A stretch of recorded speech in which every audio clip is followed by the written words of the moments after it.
to get down. Okay, we're gonna fade on that.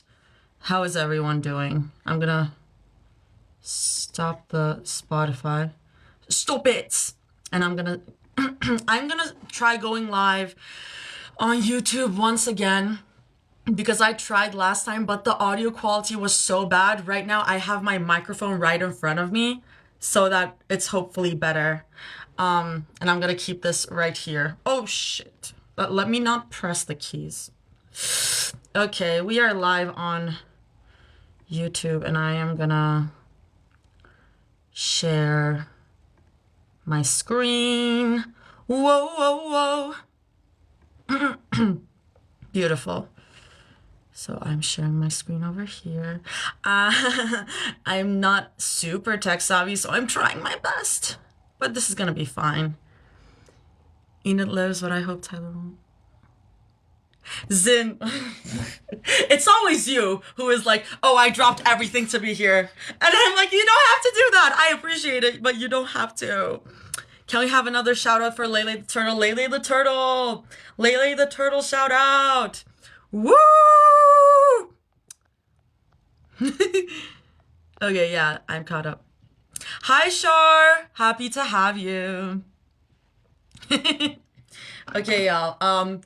I'm finally gonna do this. I didn't know if I was feeling up to this today, but I'm gonna do it because I need the escapism, okay? That's what these lives are for me. Okay, Violet, am I following you on Twitter? Or like, do you follow me on Twitter? Let me see if I can find you. Oh, you tagged me on Twitter. Or did you? Wait. I literally just got back from swimming, walked through the door, and got the notification. Okay, you follow me. I don't see a tag, so I'm gonna find you from my followers list, hopefully. Looking. Where are you? Are you Violet E. Wolf? I think that's you. Oh my god! I see it! It's right here. Oh my god. I'll show. Okay, wait. I'm gonna destroy my setup once again to show this because this is incredible. I am obsessed. Featuring the bricks and oranges. That's genius. That's so good. That's so good. Wait. I can't type with I am obsessed. That rolls. That's great. I'm gonna flip back. Oh god. TikTok Live is so annoying. Like, to flip camera, you have to, like, click so many buttons, and I'm like, just give me a flip camera option that is, like, right in front of me. And now, my setup is ruined. Okay, but that was worth it, because that was great. Oh, it's so crooked. Okay, oh my god. Say like this. Hi, Celine! Or Antler. Do you prefer to be called Antler when you're on here, or can I just call you Celine? Toss has a brick shell. It's so good. I just retweeted it. Everyone, go check that out right now. Go check out that art. That's so good. I love that you gave me little headphones. And of course, Toss has a little chef hat. Beautiful, beautiful. I don't mind whatever you like. Okay, I might just like interchange. Is it college move-in day for anyone else? It's college move-in day? Oh my god, good luck, guys. Best of luck to you guys. I've never done college move-in days because I've never lived in a dorm, but best of luck to anyone who's doing move-in day. Yeah, Celine. Okay, I'm gonna check out the tags real quick. Okay, fluff is the first tag, which I love to see. I love to see. Humor, light angst, mutual pining, post canon, idiots in love, hurt comfort. Friends too, why are we getting shipped? Haha, we're just friends to lovers. Beautiful. Jealousy, most of this fic is them going on dates low key. Beautiful, beautiful. Streamer Zoe! There is Streamer Zoe here. That's beautiful. Slow burn, as in it takes over 40,000 words for them to even realize they're in love. That is beautiful. I love that. I love friends to lovers. Guys, I think, here's the thing. All friends are kind of in love with each other. All friends need to be inherently in love with each other, or it doesn't work. Like, you have to be in love with your friends, but then it goes to lovers. Like, I love friends to lovers. Need to add polytrix to the periodic table and name it the densest material on Earth. That's such a good tag. That's so funny. Okay, beautiful. Hi! You love friends to lovers? Noted. Artie Sauce friends to lovers!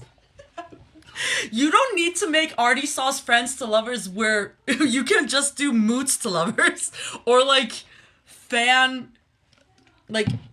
fan and creator to lovers or something. Like, I'm giving you fanfic advice for like a fanfic that I'm gonna be in. Like, I might go and read the fic then watch on YouTube if you're gonna upload.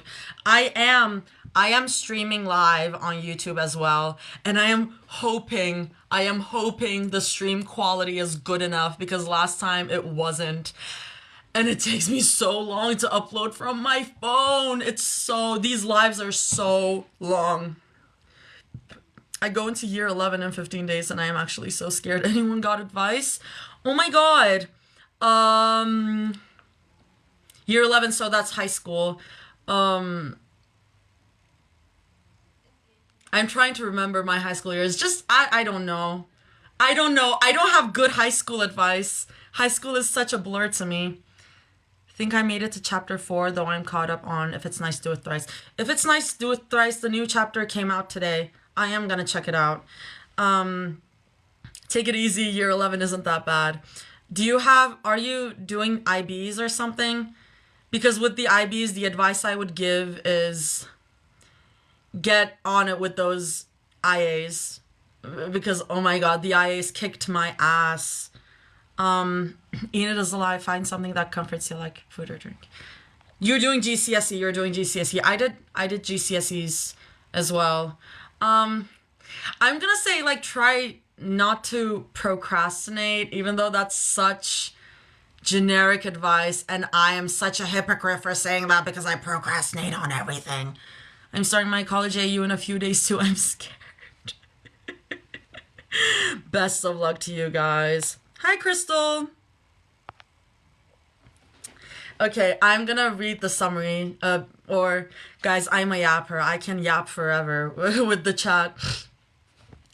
Mira asks, so what? We just pretend Polytrix isn't top 1 on the global trending list right now? Rumi physically freezes. It looks like it takes her a moment to compute what Mira had said. Then she finishes stiffly. It's what? Mira's never been one to lie, and lo and behold, hashtag Polytrix was indeed pressed up as #1 on the social media app they're staring at.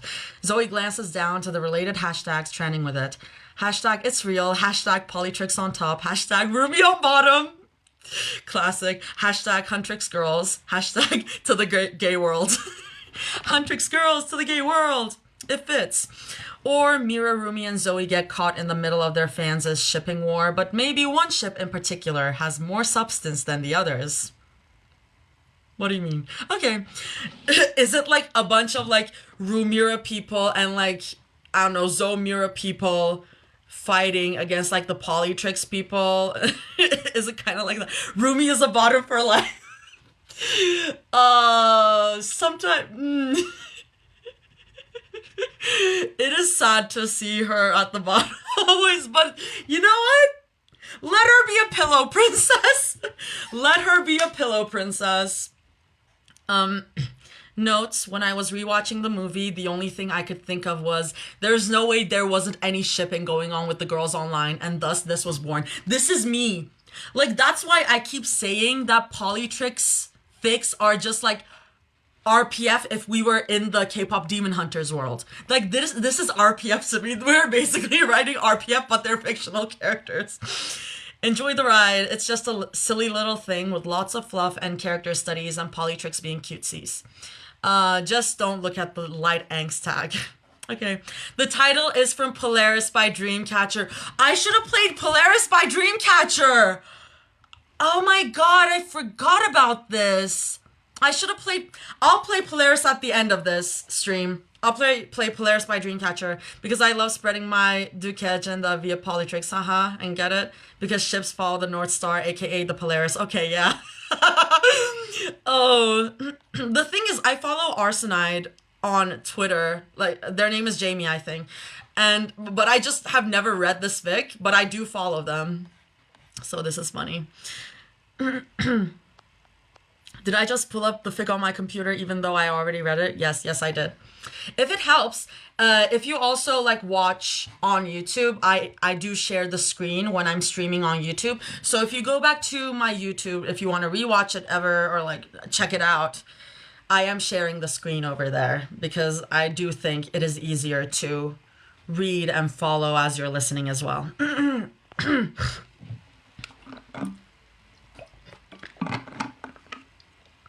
Let's get started. Also, I don't know if I'm gonna read one chapter today or like try to read multiple.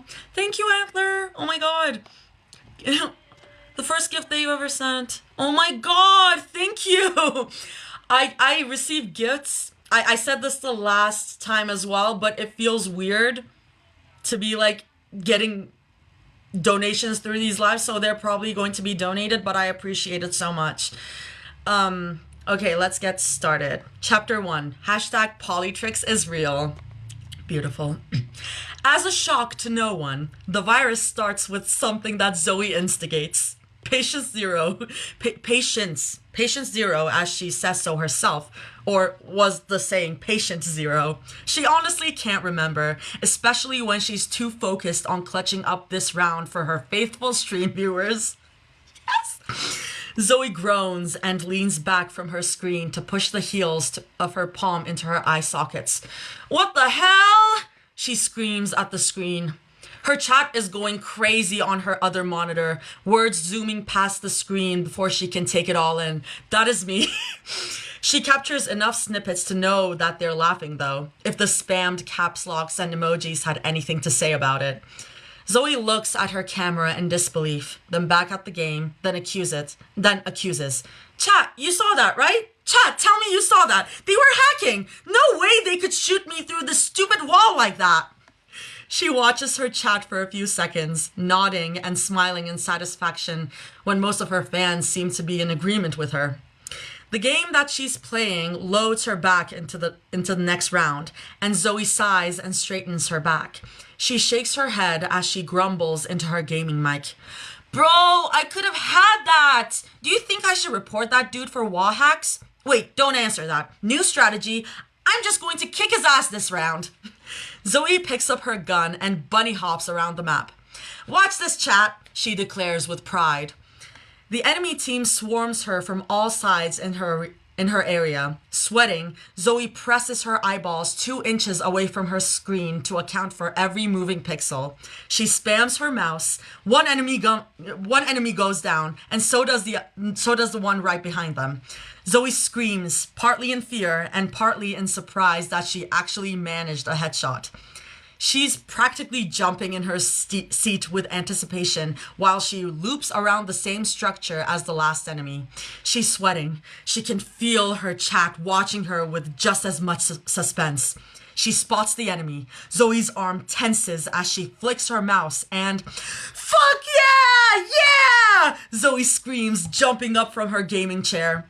She's screeching louder than she ever had in her tiny gaming room, the one that used to be the spare guest room until Zoe had begged Mira and Rumi to refurbish it for her.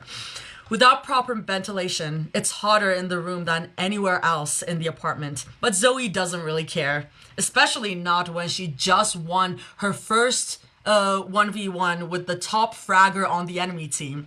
Zoe manages to calm down enough to buy a new gun and get onto the site to defend. She's taking her chat through a deep breathing method that Mira taught her. Mira taught her a long time ago while they wait for the round to start. Zoe smiles as she glances back at her chat monitor, letting her eyes lazily graze as the words whizzing past. Some of them make her giggle. Mira Lover 69. Zoe, I heard if you press Alt plus F4, you get a secret gun skin. Huntrix Fanboy 22. What rank is this? I'll carry you, queen. Sapphics for Zoe. Zoe, bae, your aim is giving me a heart attack. Arsenide. Bros cooking! Flame emoji, flame emoji. I love that Arsenide just put themselves in the fic. Good for you. I told you guys I was getting better, Zoe insists, lurking and shift-walking through the enemy spawn when she finds no one on the site. The chat is still active as ever on her other monitor, and she chastises. Wait, let me cook, An enemy flicks right onto her head and headshots her right where she is. Zoe shouts out in horror. Her fans have taken to spamming LOL in the chat. What? She looks back at her camera, hands gripping her scalp in frustration. And it was the same dude! It was the same dude that was wall hacking me! There's no way, Zoe! Rumi's muffled voice calls from the other side of her door. Rumi knocks once, and Zoe throws an invitation for her to come in over her shoulder. Rumi opens the door just enough to peek at her. She glances at Zoe's excited chat next, and the apprehensive look on her face morphs into a shy smile while she waves at Zoe's camera. What's up? Zoe asks casually, taking off her headphones and spinning around in her chair to face Rumi. Her teammates are still alive, so she's not worried about being needed in-game right now. Zoe can see herself and Rumi on her reflected stream video, but Rumi has walked in on her streams long enough that she knows that Rumi doesn't care. If anything, it looks like Rumi enjoys the way that her chat walked in on her streams long enough that she knows that Rumi doesn't care. If anything, it looks like Rumi enjoys the way that her chat quadruples in. Not that Rumi would ever admit that to her. I'm going to bed soon, Rumi says quietly. Zoe can practically hear thousands of fans turning up the volume on their devices to listen in and hinge on Rumi's every word. I just came in to say if you could, turn it down a little, I guess. And also, maybe to ask if you're okay. Wait, I got a little warning. Whatever. That is me. Rumi is me when my roommate starts playing video games. Oh, sure, Zoe says automatically. She gives Rumi a sheepish smile, one that she hopes conveys her apology. Tucking her hands into her folded lap, she adds, why wouldn't I be okay? Mira and I heard you screaming all the way from the living room, Rumi deadpans. Zoe's sheepish smile just widens. At least it sounds like good screaming. Are you winning? She glances at Zoe's monitor, and Zoe has to bite on the tip of her tongue to keep from laughing. Zoe looks at her game. She has 2 teammates still alive, and it seems like the enemy team hasn't even pushed in yet. There's no reason for her to rush the conversation with Rumi, which is great because she likes talking with Rumi. Zoe shrugs and answers Rumi. Well, we're 8-9 right now, so we're not winning, but we're kind of winning, and we'll probably be winning at the end because my back is breaking from carrying the team. Does that make sense? Rumi's face tells her that no, that does not make sense. But Rumi nods vehemently and replies, oh, yeah, for sure. Are you going to bed soon after your... She waves at Zoe's entire gaming setup, looking lost. Zoe laughs. I will, she promises. Biting on the inside of her cheek, she leans forward closer to Rumi to beckon her closer. Rumi bends at the hips, lending her ear in a way so easily familiar to them both. And Zoe giggles as she whispers in Rumi's ear. I left some of Mira's ice cream on the counter. Can you put it back in the freezer before she notices? Breathing out a laugh, Rumi straightens up and looks at her with an exasperated smile. She already has one hand wrapped around the doorknob to make her exit. She glances back at Zoe's chat, waves at the camera, then says, "Have fun, you guys. Tag me in any clips where Zoe's losing so I can show Mira." "Rumi!" Zoe whines, but Rumi is already laughing as she leaves and closes Zoe's door. Shaking her head and slapping her cheeks to get herself battle ready for when her last teammate finally dies to a sniper, Zoe pushes her chair back into her desk and hunches over the screen. She knows that there's a big chance she's going to get a massive headache in the morning for gaming as long as she is. But that's a problem for near future Zoe and not present Zoe. Sorry chat, I'm back," Zoe chirps, clasping her hands together and rubbing them. "Anyone have anything good to share with the class while we wait?" She's still spectating her teammates, who seem to be running all the way from one side to the other, so that gives her some ample alone time with her fans. She leans closer to her monitor to check what questions they seem to have for her. "When's your next album coming out?" "Oh, probably later this year," Zoe says offhandedly. She looks up in the corner of her room to pause and think. "Mira's almost done choreographing most of our songs, and I think we locked in the track list. Don't quote me on that. No, seriously, Rumi's going to kill me if she sees another article about something I said on here." She huffs at the memory. This stupid streaming website and their stupid clips out of context. Zoe looks back at her main monitor. Her teammates are rushing the site, so there's nothing to worry about. She glances back at her chat to answer one more question. "Your English is very good. Thanks," Zoe says, curling her lips into a pressed smile. "So, fun fact, I'm actually from California." This is like, oh my god, which members was it? Was it NCT? I'm not up to date with, like, I don't follow boy groups that often, but there was a boy group where people kept being like, "Oh my god, your English is very good." And the guy had to be like, "Yeah, I'm from the US." It is giving that. This whole thing also is giving, like, Ray Ami streaming Fortnite on her TikTok. Ray Ami is Zoe, so, like, it makes sense. Stray Kids and NMIX. Oh, Banchan? Makes sense. We're not streaming Fortnite, Mish. Mish, I'm talking about one of the singing voices in the movie. Zoe scratches the side of her head while she reads through the other questions for her. The chat is going way too fast for her to take in properly, but she thankfully doesn't have to focus on that for long when her game suddenly respawns her. "All right, chat," she starts, huffing and puffing to get herself psyched up for a hopefully great round. "What's the strat for this round? Should I try sneaking again? They won't expect me twice, right?" Zoe glances at the chat, ready to read all the strategy talking points that her super smart fans must be brewing up. But that's not what she finds. "Guys, come on," she complains again. Rumi's GF123. "Oh my god, what were you guys talking about, huh? Huntrix, Duque, Stan. Gay people flirting on my screen?"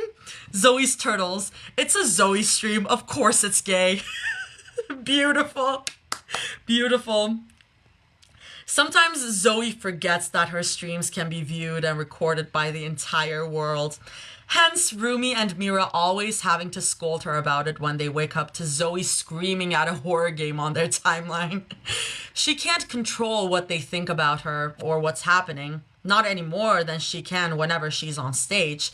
It doesn't really bother her. It's just that, well, most of the Huntrix fanbase, and especially the ones who watch her streams, are women, who happen to also like women.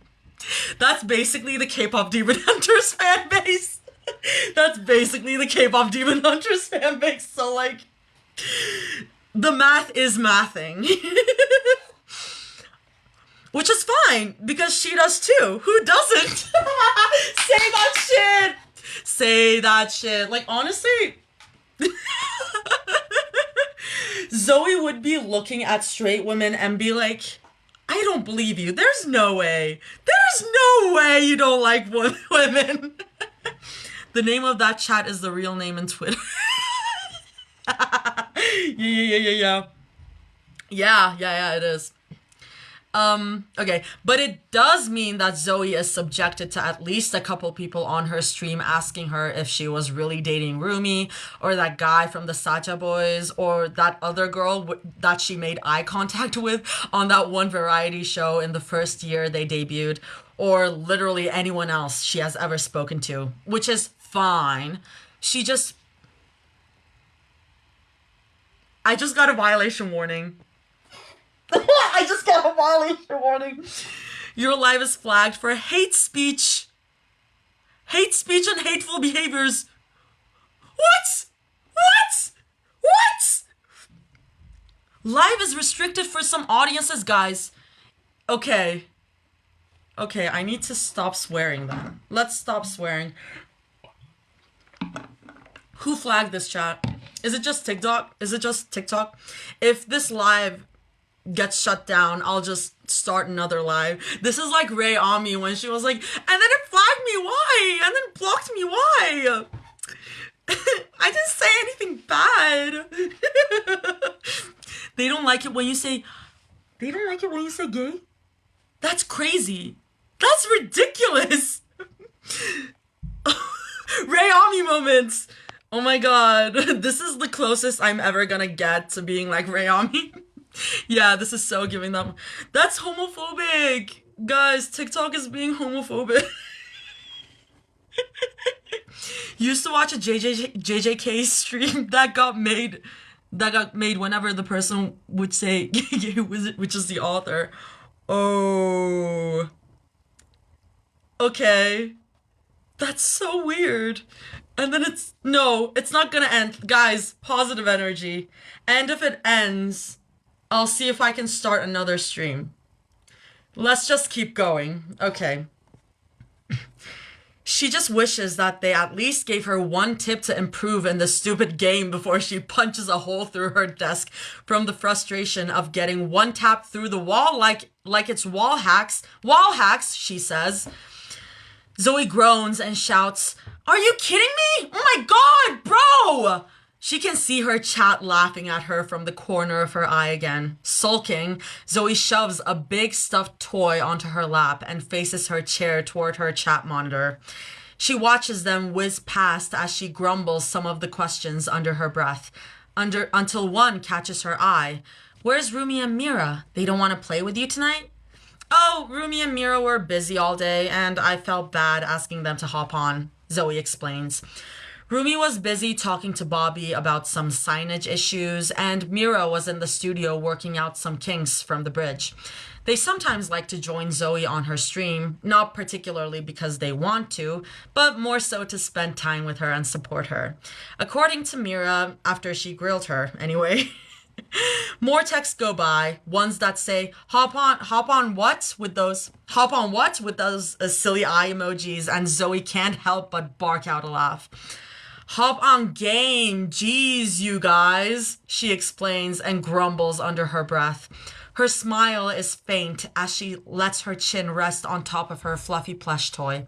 She can feel the ebbs of sleep already beginning to lick at her feet. "This might be my last game, honestly. I think we all need to sleep, chat." This is me when I tell all of you guys to go to sleep.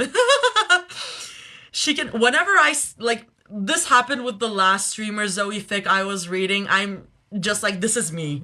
This is me right now. She can see a bunch of her fans begin to spam the chat with awes and sad faces. It makes her giggle. "I'll see you next weekend," Zoe insists. She tries to think about what she last promised and then adds, "I think I was going to play that one horror indie game all of you kept making me try. Who knows, maybe Mira would want to play too." She punctuates it by steepling her fingers like a supervillain. That gets her chat excited. They've always loved whenever Mira would join for anything horror-related. There was something about how Mira could keep her composure even as Zoe screams and jolts every 2 seconds next to her that captivates her audience. This is me and my roommate, by the way. I get jump scared so easily, and my roommate is just like... He's so used to. He's so used to horror.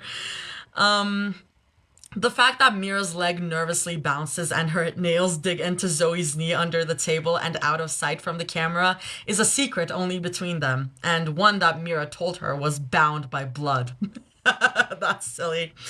The same fan asks, so what are they doing now? Zoe sticks her tongue out while she buys a different gun, a shotgun this time around, and runs to the other side of the map. When she gets to where she wants to be, she finally answers. Rumi and Mira are probably getting ready for bed together. She doesn't really think that there's anything wrong with what she said. They never learn. I love Zoe. Zoe will say anything. No, you're not super late, but I know it's late over there, cheeky. I started reading The Unchanging Polaris. So it confuses her when she can see her fans sending more exclamations and question marks in the chat than usual. She can't exactly aim and read at the same time, so Zoe focuses on her game first while letting the blurred words stay somewhere in her peripheral vision. Zoe stares hard at her monitor while she waits in a corner. She can hear the heavy footsteps of an enemy coming by, and she holds her breath in her mouth. The enemy runs past without seeing her. Zoe punishes them by shooting them in the back with her shotgun. Cackling hard, Zoe runs away and takes the enemy's gun before more people could gang up on her. Holy shit, it actually worked! She shouts, the adrenaline coursing through her body and making her bounce up and down in the chair. She remembers Rumi's words in the back of her mind, once telling her to be a little more quiet, so she tries to tone it down. It doesn't really work. Especially when she rounds the corner and spots another enemy, and Zoe shrieks so loud that she feels it ripple in her throat. She tries to spam click her keyboard and pull out her gun, but she's shot in the body twice, and her character dies. No, chat, don't clip that, don't clip that! Hey, that's the name of the other fanfic we read. But she complains, but she can already feel and see all the lols spamming on her other monitor. Zoe puts her head in her hands and sinks against her chair, groaning all the while. This game is giving her a headache.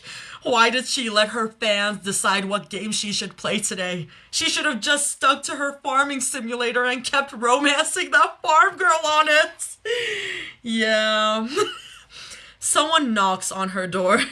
It's more insistent than Rumi's was. Still sulking, Zoe pushes her feet from the floor to let her chair roll closer to the door. She twists the knob and peeks her head outside, only to be met with Mira's indiscernible look. Zoe smiles at her, even as she actively melts into her chair from embarrassment. Sorry about the noise, Zoe says meekly. She gestures to her gaming setup and the game still ongoing in front of her. I'm almost done, so you don't really need to worry about... Oh, I don't care about that. Mira answers with a shrug. Be as loud as you want. It's funny watching Rumi jump every time you yell. Zoe snickers. She pulls the lever on the side of her chair to recline some more, just so that she could get a better look at Mira's face. When she settles in a comfier position on her chair, Zoe asks, so, what do you need? Mira wastes no time. Where's your toothbrush? I flattened the hell out of mine, so I need to borrow it for tonight until I can run out and get another. Mira asks, just like she's asking Zoe for the time on her phone. Casual, like there's nothing wrong with it. Because there isn't really, at least to them both. The chat thinks otherwise. Mira's chair. Oh, that's... Barks for Rumi. Sorry, the same toothbrush? Zoe's pole dancer. Hashtag freak tricks. This reminds me of, I don't know if there's any icons in here, but there's an interview Cat's Eye did where Megan is like, I think Megan says, I've never used Laura's toothbrush, but Laura used my toothbrush once. Because they are asked if they've ever shared toothbrushes. And Megan is like, Laura has used my toothbrush. Cat's Eye mention. I love Cat's Eye.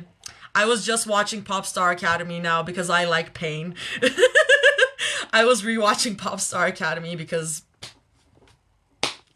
Sometimes that happens. I love cat's eye. Zoe glances at her chat and frowns at the comments. What, haven't they shared a toothbrush with a friend before? Don't you, like, I don't know, don't you do that with your friends? She opens her mouth to ask that same exact question, but Mira interrupts her thought by asking, is it still in Rumi's bathroom? Oh, I think so. Zoe blinks and thinks about it. We slept at hers last Friday, right? After the broadcast? Then yeah, probably. They keep saying stuff. Ugh, I could kiss you right now. Mira groans, resting her head on Zoe's doorframe. I'm way too lazy to go out and buy one right now. And Rumi's back to using that weird water picking pick thing or whatever. It feels nice, Zoe defends, but she's laughing a little in agreement. But yeah, go ahead, use Rumi's toothpaste though, I'm running out. Mira snorts. Wanna run to the store with me tomorrow? She asks. Zoe's already happily nodding her head yes. Mira's lips curl into that lazy smile of hers, the ones that reach her eye in that bare, beautiful way, and Mira's already turning to leave. But something in Zoe tells her that she doesn't want her to leave just yet, so she calls out, Wait! Mira turns around to look over her shoulder, silently arching her eyebrow in question. Zoe realizes that she didn't really have anything to ask. She racks her mind for something to say. She can hear the respawn sound notification from her setup, and Zoe silently panics some more. The question finally comes to her, sudden but totally valid. Are we sleeping in Rumi's room tonight or yours? What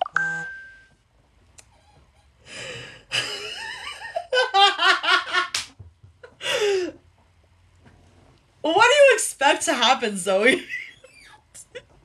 And it takes them 40,000 words to realize they're in love. They are literally so dumb. I'm like...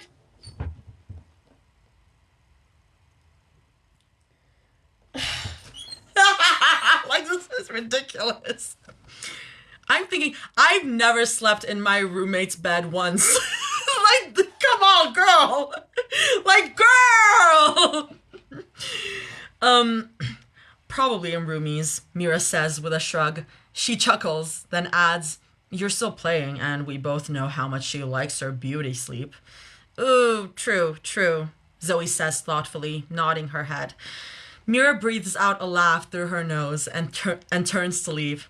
Hey, leave some room for me this time, okay? I can't wake up with another sore shoulder, she complains. Mira reaches out to smooth out her shoulder, kneading her knuckles into a knot above Zoe's shoulder blade. She laughs as she answers. Fine. Don't knock when you're done. We'll just be in bed.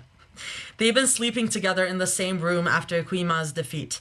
Well, they were already doing that before, like when they'd get too lazy to slink back into their rooms, staying up watching a movie. But now they've been doing it every night. You don't have to be public about that, but sure. They found each other's warmth comforting through cold nights like these, especially after finding out everything with Celine and how easy they could have lost each other. It wasn't hard to deduce that cuddles were an easy solution. Not that her chat needed to know that.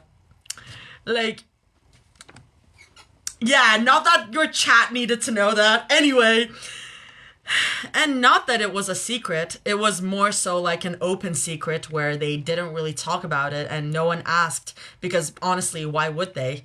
It's just cuddles in bed. All friends do that every night. I bet they platonically kiss goodnight. I bet they do. And then they were roommates. I'm just like, girl. Every night? Like, girl. Stop. They're so stupid. And they're in love. All friends do that. All friends share toothbrushes and take turns being the one in the middle of a three-way cuddle pile. All friends think their friends are very pretty and beautiful and want to do everything to make them happy. And See, like, yes, maybe. But at this point, I'm just like, girl. Yeah, all friends. You do need to be in love with your friends to an extent. That doesn't mean it's normal to cuddle with your friends every night. It's so funny. Okay. But as Mira closes the door and Zoe settles back into her chair, everything explodes. Zoe had inadvertently caused a bomb to go off. She can't even concentrate on her game with all the graphical... Oh my god. The fuck? My stream finished! That's so stupid. I'm gonna go live again. Oh, so stupid. Why? I guess I'm gonna have to upload this again. This is so annoying, guys. I don't wanna work on uploading this all the time. Give me a second, let me, I'm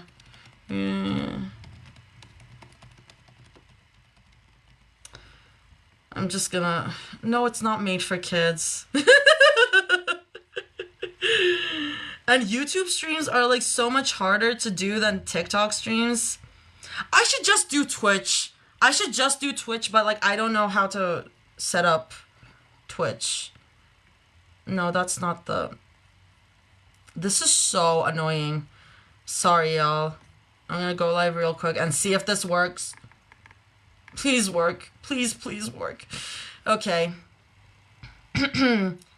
Okay, Zoe has inadvertently caused a bomb to go off. She can't even concentrate on her game with all the graphical tearing and her lag going crazy. Her chat is running up her second monitor so fast that she can't even read the words properly. While she usually enjoys it when her stream chat goes crazy with her, trying to concentrate and clutch up for her team was not one of those times. Predictably, when Zoe slowly sneaks around the corner, an enemy shoots right in the head and teabags her body. She yelps at the noise.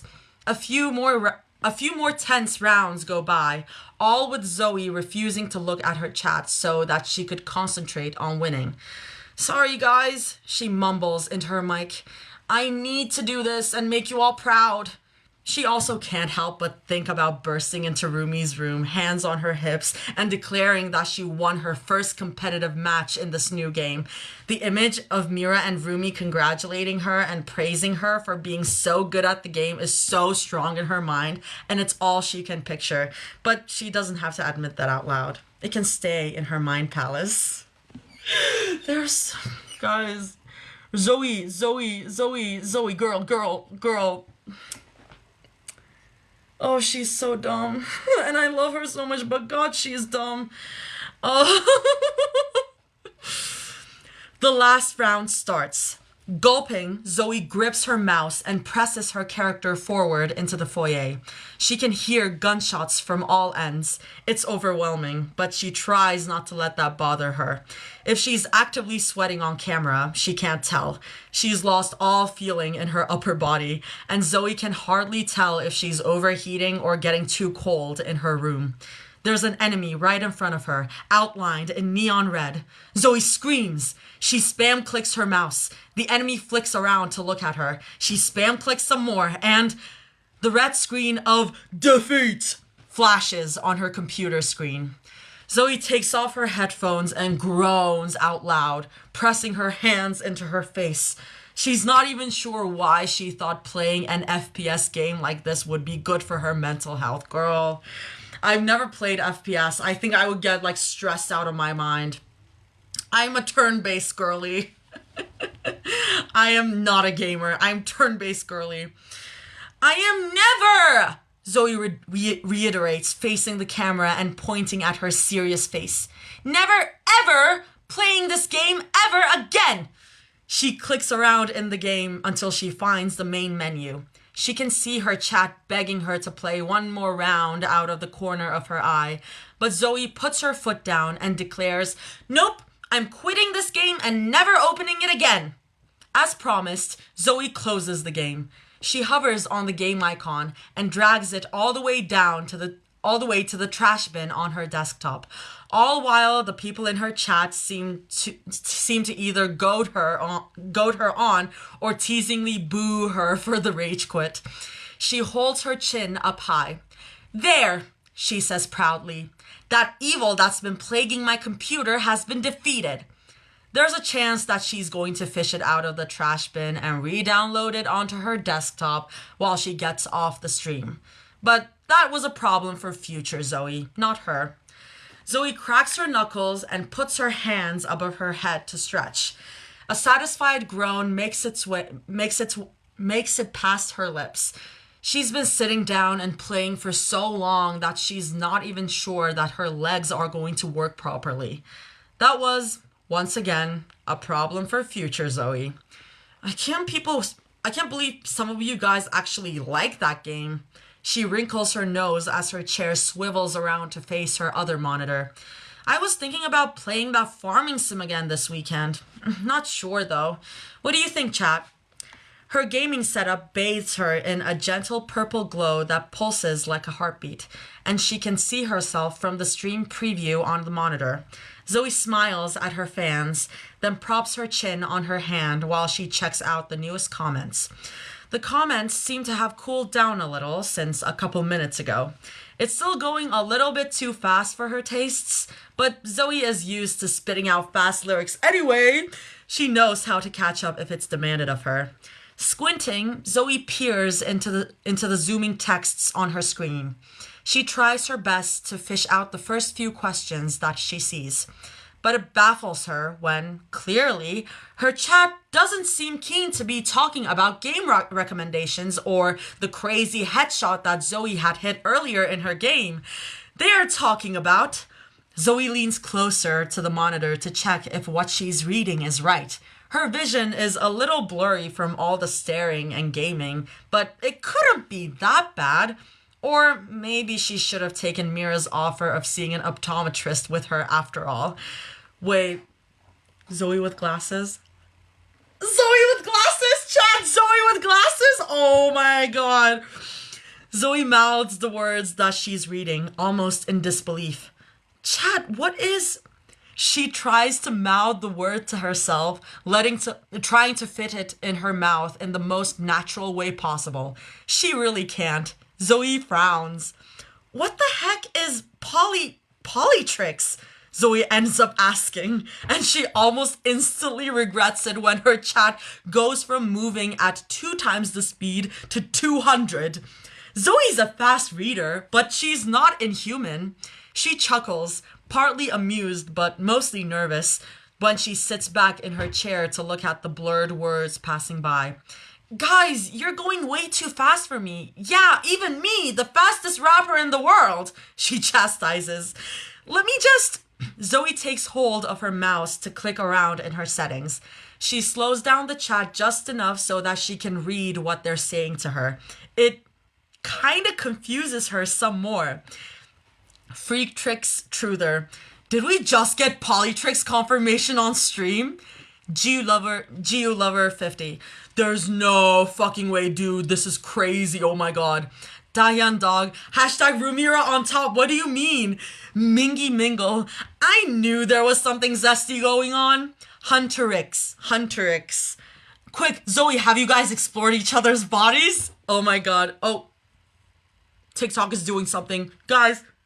No. TikTok, no. Live will not end in 5 minutes. It means I've been inactive because God, TikTok. Guys, TikTok is so annoying. Who asks that on stream? Okay, TikTok rude.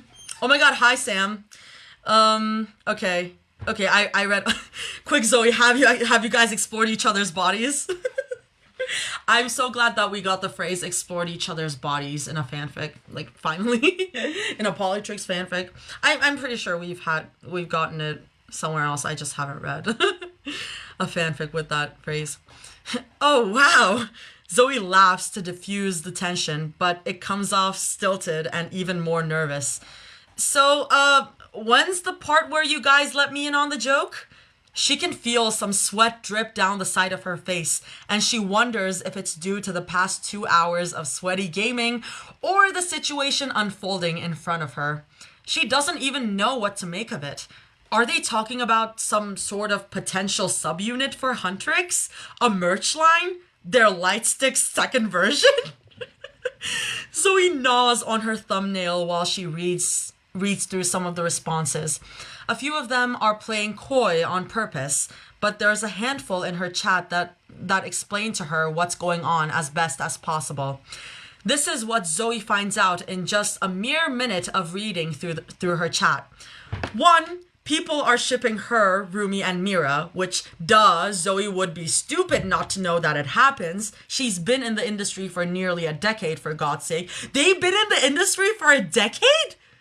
That's crazy. That's crazy. Like, we've never gotten confirmation of... in this universe, at least. Okay, that is a long time.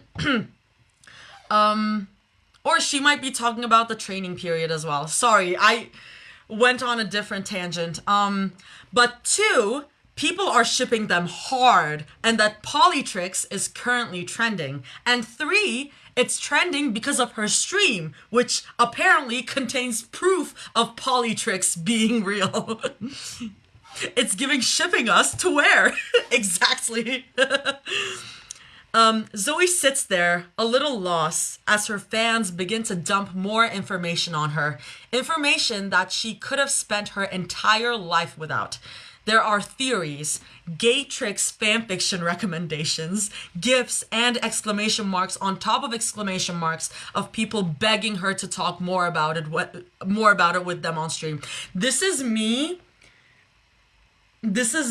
when I made that video of being like, Ray on me, do you know about Polytrix? Please say you know, please say that you know about Polytrix. Polytrix for life. Honestly, how can she be this clueless? I mean, she's not clueless. Like, she knows that people ship them, but like, she's just like, you guys are like going in hard. Okay, let's be real. If they were real, we would be in that comment section. Oh yeah. Oh yeah. Oh yeah. We should roleplay as Zoe's chat, y'all. I mean, wait, that would be fun, actually. That would be cute. Now, look, Zoe loves to be open with her fans. It's her whole thing, really. She is the most online member of Huntrix, and there have been clips going viral of her playing tag with her fans or blatantly making references to their fandom's inner jokes. Her social media platforms are stuffed, top to bottom, with random posts and pictures of her on the toilet or eating a hash brown. It's fun for Zoe. But just that this subsection of her fans gets her a little confused. She doesn't even know how to feel about it. At least Zoe knows that she's not angry or uncomfortable or even upset, just plain old confused. Do you guys really think that? She asks, incredibly disoriented. She's almost half expecting them to tell her that it's just a prank, coupled with a bunch of LOLs and laughing emojis like her fans often do with her, but they don't. After the bewilderment passes through her body like a hard kidney stone, Zoe shakes her head and blinks away her remaining confusion. She's still confused, but she knows that she needs to do something more than stare at her screen for the next 2 hours in a catatonic state. Guys, come on, Zoe says with a laugh. She leans back on her chair and holds onto her plushie. She untenses her body as best as she can, trying her best to convey Mira's easy casualness. You know us! We're just friends! If we were dating, you guys would be the first to know about it. But we aren't, so, like... She shrugs helplessly. She doesn't know what else to say. Zoe's eyes flick back and forth while she reads through her chat on her screen. They're still going a little crazy, even with her slow filter on, but she's beginning to find less exclamation marks and caps locks. It makes her loosen an imperceptible breath. Zoe makes an X over her heart and stands at attention for the camera. I swear we're not hiding a secret from you guys, she says as genuinely as possible. She even widens her eyes at the camera in that puppy dog way that Rumi has complained about before due to its power. Cross my heart and hope to die, stick a needle in my ear. She remembers the demons right then quickly adds, swear we're not hiding the fact that we're dating. We're just really good friends. Lifelong buddies, if you will. Really good buds. Really good buds, chat. Zoe, girl, the closet is glass. Exactly. Like, girl, come on. Okay. Okay, the chat seems more mellowed out by that. It begins to slow down at a more manageable pace, just like when she had first started the stream. There's one comment that reads, "Oh, so like sisters?" Zoe's eyes deliberately flick away from it. The other comments are split between either saying that they're glad she cleared it up or that they don't believe her. Strawberry Rush. You're telling me that the group known for flirting with each other on stage and making goo-goo eyes aren't into each other? Okay. Zoomy Zoes. Y'all, stop harassing her. Oh my god. Oompa Hoompa. I need you guys to be so serious with me. Lion_heart.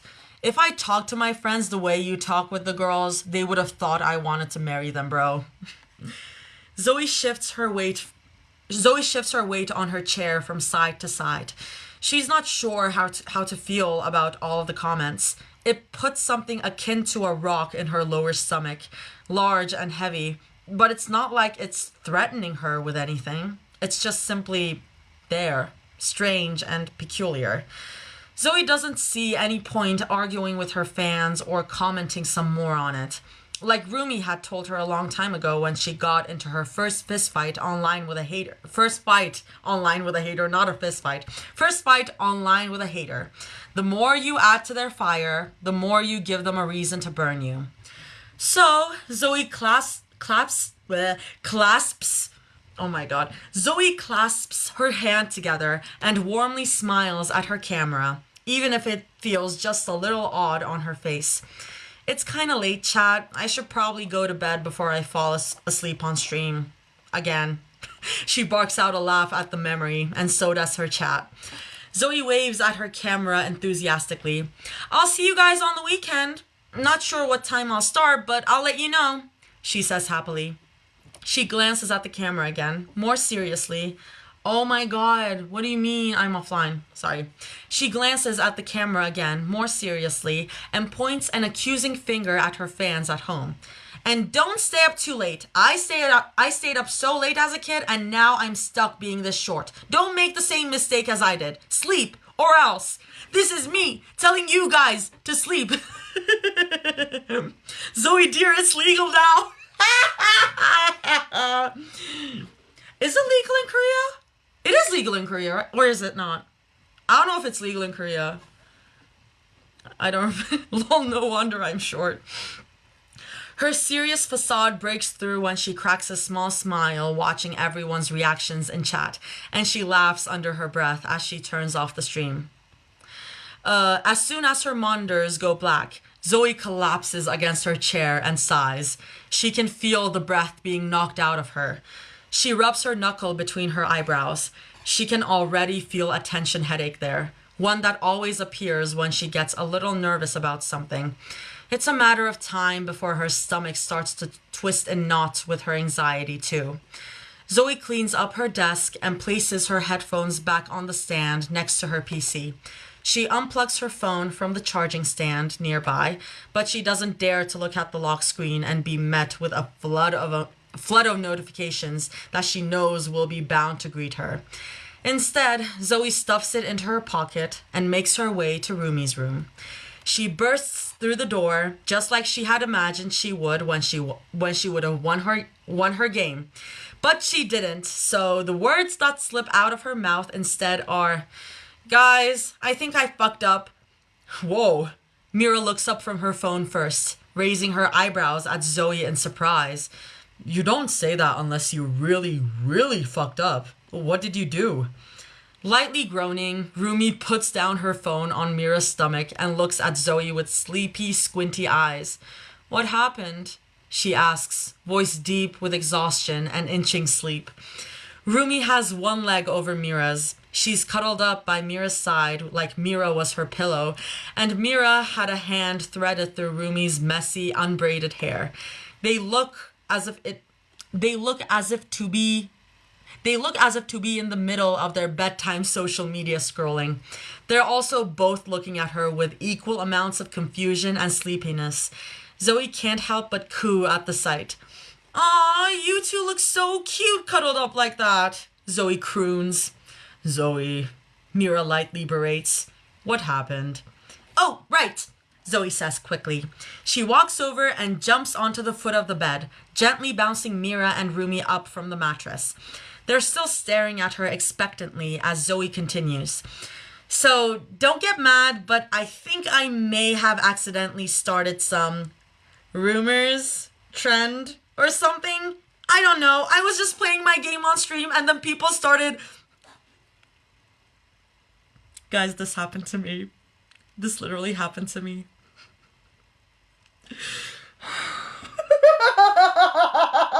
This literally happened to me in real life. Like 3 days ago, 4 days ago, by now. This literally happened to me. First hand experience. You guys are crazy. Anyway. Rumi inhales so sharply that Zoe clamps her mouth shut. She sits up straight, staring down at her phone with her mouth agape, and she looks back at Zoe with alarm. It takes a whole second for Rumi to finally find the words to ask, Zoe, what did you say? What are you guys saying? Kicking, giggling. Wait, Toss posted something new? Girl, you're living the dream. Oh, what, you being shipped with Toss? Yeah, I am. Shipped, as in like... It is so clear that it's not a real ship, but people will do anything. I'm being shipped with Toss. If you weren't aware of that, this happened 2 live streams ago, and I didn't post a clip of that, but Toss did retweet the fan art of it. We are nothing if not dedicated to the bit. I know, guys. But guys, Toss X brick throwing. What a shock for the unaware. That live was comical. That live was crazy. That live was maybe the craziest experience I've had in my life. It was an out-of-body experience. It was wild. Okay, I'm gonna keep going on, y'all. It's hardly accusatory, what Rumi said, and more so said with concern, but it still makes Zoe cringe. She smiles at Rumi apologetically, twisting on one finger with the other hand. I'm sorry, Zoe automatically says. I didn't think it would... I thought I was... It happened, Zoe. It's fine. Mira insists. She sits up with Rumi, flipping her phone back over to check social media. Zoe closes her eyes to save herself the embarrassment of seeing it for herself. She can hear them scrolling and tapping around on their screens, all in silence. She keeps her eyes closed for as long as possible, but the curiosity becomes too much and she ends up scooting closer to them on the bed to check their phones. Even though Rumi's phone is upside down from where she's sitting, Zoe can make out some of the posts on Rumi's timeline. She grimaces. They're basically rehashed things that her fans have already said to her when she was streaming. Mira leans over to them and recites from her phone.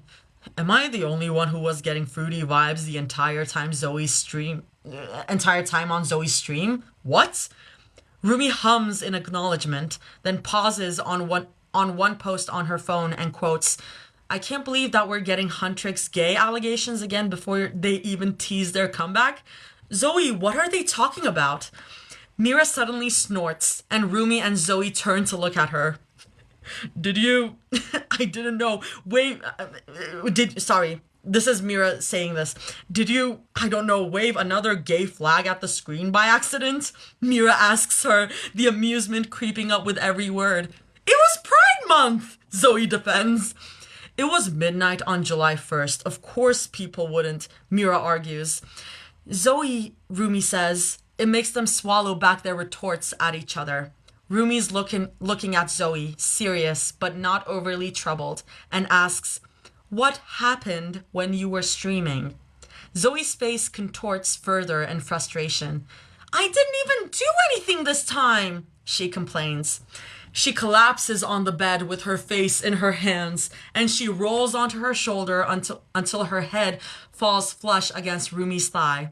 Rumi laughs under her breath while she scratches her encouragingly on the nape of her neck.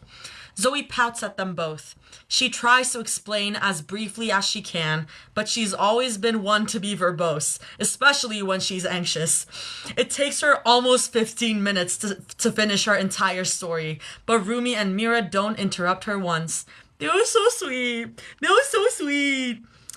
Hi, Andrea.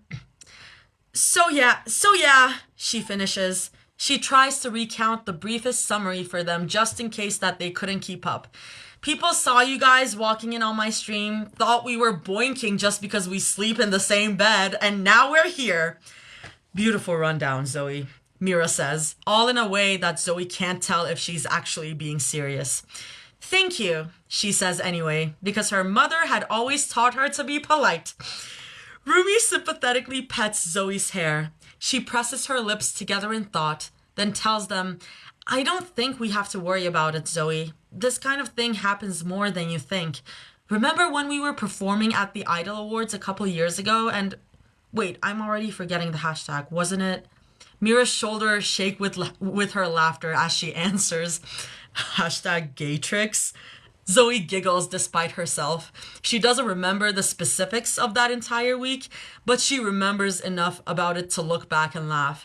Fans had taken pictures of her and Mira plucking things out of Rumi's hair when confetti was caught in it during their performances, and everyone thought that it meant they were dating. Ridiculous, obviously. Totally. Rumi lets out a small laugh of her own. Yeah, that, it happens. She shrugs at Zoe like it was no big deal, but Zoe can't help but frown. While Zoe's mulling over her words, Mira squints at something on her phone and muses. What does Polytrix even mean? Is that like a new cereal brand we're coming out with? That's what I said, Zoe says excitedly. Rumi huffs a laugh. It's the ship name for the three of us. Zoe, Rumi, Mira was a mouthful, so... She shrugs even as Zoe and Mira stare back at her blankly.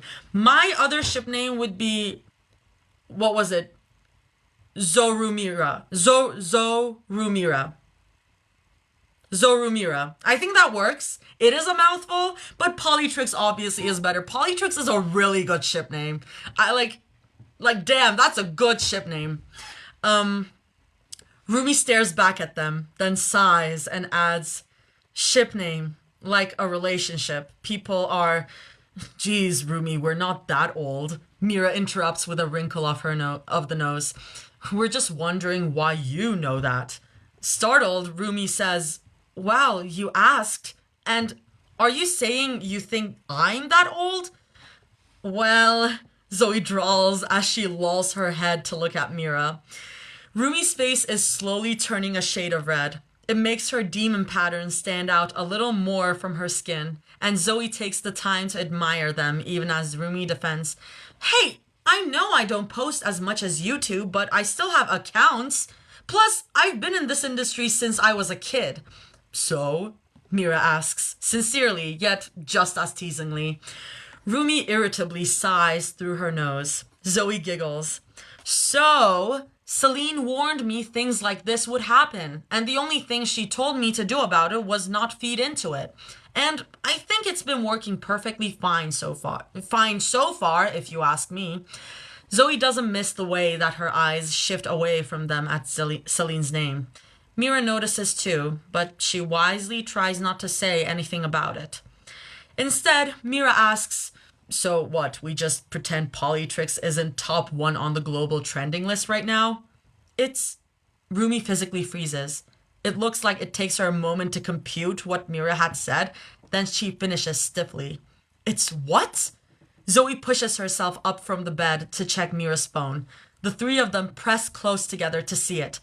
Mira's never been one to lie, and lo and behold, hashtag Polytrix was indeed pressed up as #1 on the social media app they're staring at. Zoe glances down at the related hashtags trending with it. Hashtag it's real, hashtag Polytrix on top, hashtag Rumi on bottom, hashtag Huntrix girls, hashtag to the gay world. Mira's shoulders are beginning to tremble again with her laughter, and Rumi punches her on the arm. It does nothing to sway her. Zoe states the obvious. So I don't think that's ever happened before. Rumi glances up at her, apprehensive. Zoe doesn't know what to make of Mira's face. No, it hasn't, Rumi finally says, her tone even. I think the closest thing we got to this was when hashtag Gaytrix was trending at, what, #4? Thank God for that one girl group debuting and a comeback from a boy group during that week. Zoe should text those girls and ask how they're holding up sometime soon. From what she remembers, they're doing their first American tour next week. Her mind doesn't get stuck on that very long. Not when Rumi starts to eye her suspiciously, when she slowly says, as long as none of us make any comments about it, we should be fine. Right, Zoe? Right, what? She asks, blinking away her surprise. Half of her mind was still thinking about what to say to that girl group. You don't say anything after your chat started talking about it, Mira says, just as slowly. Right, Zoe? Her smile, full of guilt and shame, gives her away before she can even say anything. Rumi and Mira groan out loud as she exclaims, It wasn't my fault! That was all they were saying to me and I got curious! Oh my God, you opened Pandora's box, Mira groans. She slips against the bed to let her head rest against one of the pillows, putting her arm over her eyes like it would shield herself from the world. Zoe sulks as she slides in next to her. She hugs Mira by the waist, in the way she knows Mira likes. Squeezes her. I'm sorry, she whines. I didn't know. Mira waves her other hand at her dismissively. It's the slight twitch of her jaw, a tell that gives away Mira's enjoyment of her cuddling, that makes Zoe smirk. Guys, I know that this is slow burn. Zoe, the closet is invisible! Oh my God. Okay. Rumi falls against the pillow next to them. She scrolls on her phone, angling her screen in a way that lets Zoe and Mira, if she opened her eyes, see. Her timeline contains a few things that they've seen over and over. Sacha Boys definitely disbanded because they were smoking weed. And is anyone gonna ask where the Sacha Boys are now? And Huntrix tour date announcement soon, I can feel it. It's just that hashtag Polytrix is beginning to infect the rest of Rumi's timeline too. Each time she refreshes her screen, more fans using the hashtag begin to pop up. It populates her entire screen, and Zoe is almost in awe of how many people seem to get behind it. And there are the fan arts and threads that Rumi tries to quickly scroll past too.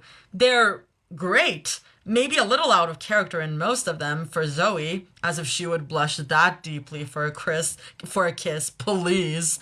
But she can see the effort in them, the micro details, the care, as if their fans made sure to capture every part of their essences into it. It's impressive, if Zoe will be honest. Then Mira makes a disgusted noise in the back of her throat. It seems as if curiosity had gotten to her too, and she'd been actively looking through Rumi's timeline with them for God knows how long. It doesn't take long for Zoe to find out why Mira's face looks all twisted like that, and why she had been making those noises. Along with hashtag Polytrix, other hashtags begin to populate the trending list and Rumi's timeline. Lots and lots of other hashtags, specifically other ships. Mira leans closer to Rumi's phone and reads out hashtag Zoistery, hashtag Zobaby, hashtag Mira, again? Sorry, this was Mira reading out, sorry, Mira voice. Hashtag Zoistery, hashtag Zobaby, hashtag Mira, Ugh, again? Zoe's seen those ships tag float around before. They were more popular last year when the Saja boys were still clearer in everyone's minds, but she hadn't seen them in a long while since then, at least until now. And there are other ships that Zoe hasn't seen before too. There's one for whom she assumes to be Rumi and the leader from the other girl group twice. Hey! Hey! Hey! Hey! Hey! Hey! Let's go! Let's go, Rumi and Tio! Let's go! Oh my god. Rumi and the leader from the other girl group twice, their pink-haired buff bodyguard that they hired just once for the Met Gala, and even ships with other groups that Zoe hadn't even interacted with more than once. She bumped into the Maknae of Hyper once on a variety show, and she's never even personally met with anyone from Venom Nom, and yet here she was, looking at fan art and edits of her with them on Rumi's phone.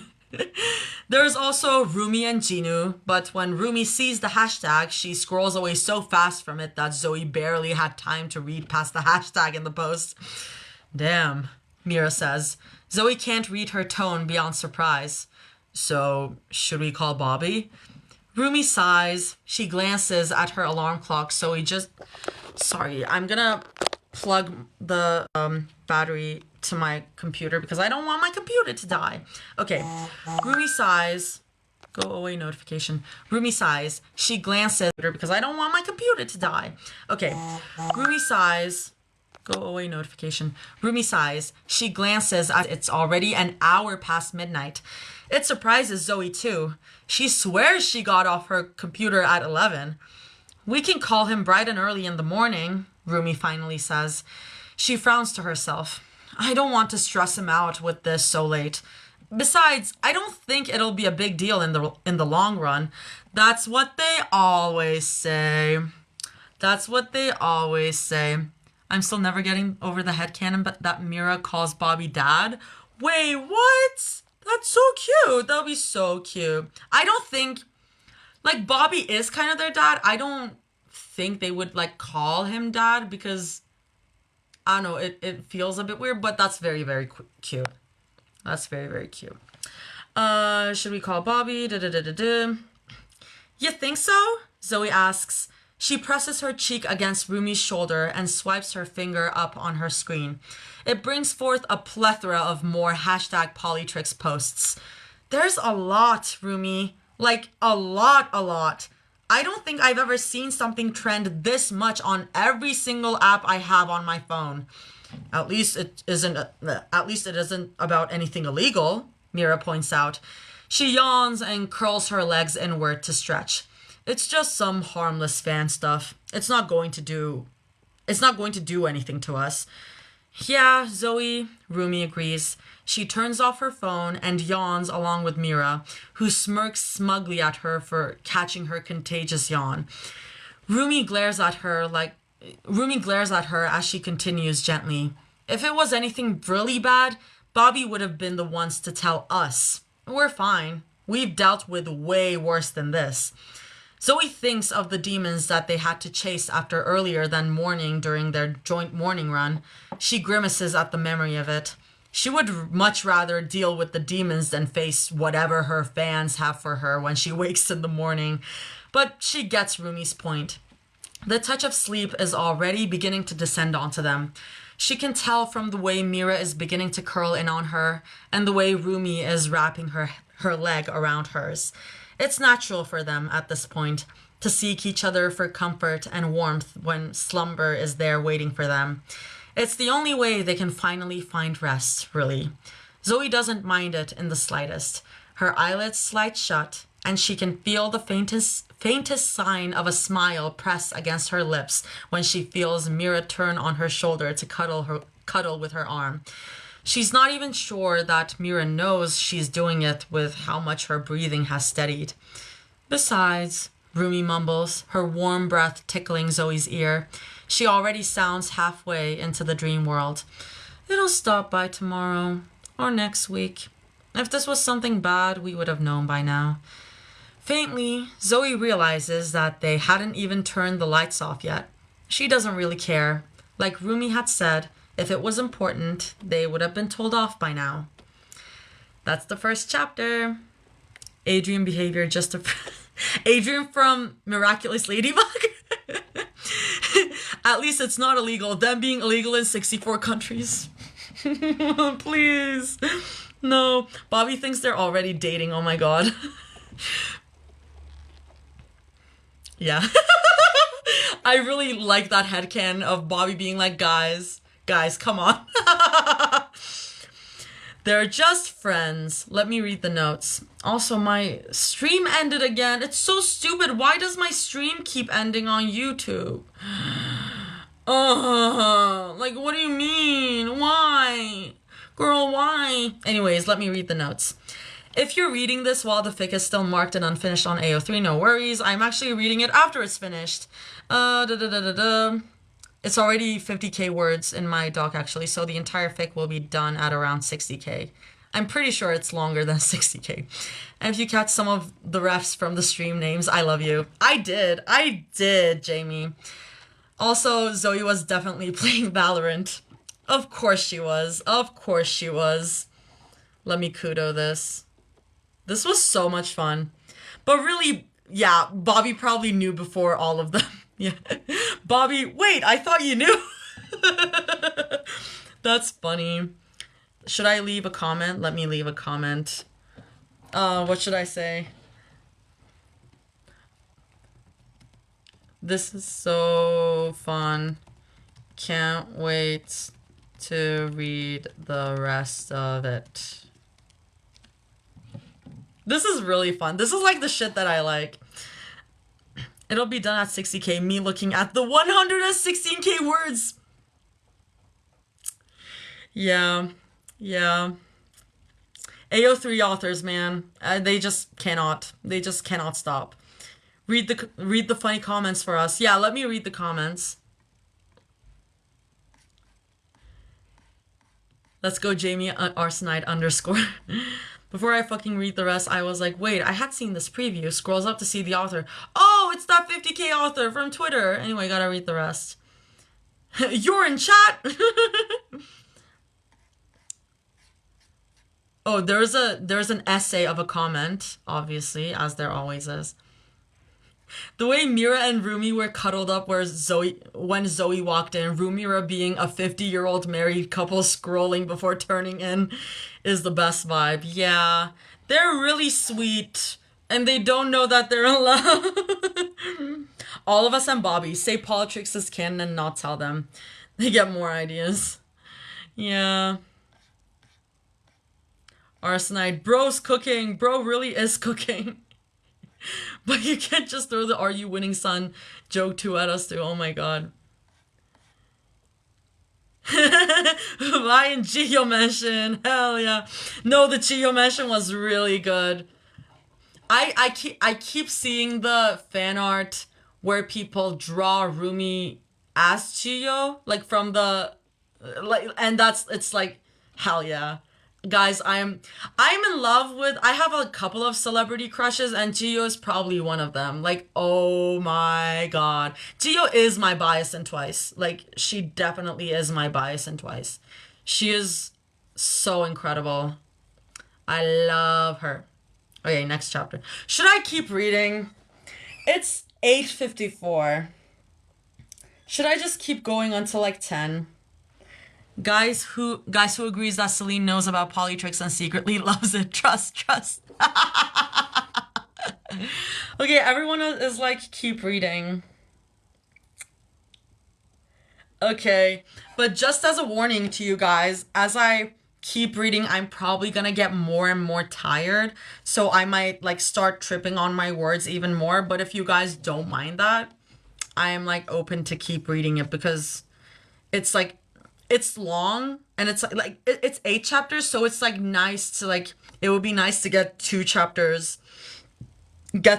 chapters in one stream. Let me try to stop another YouTube stream right now, which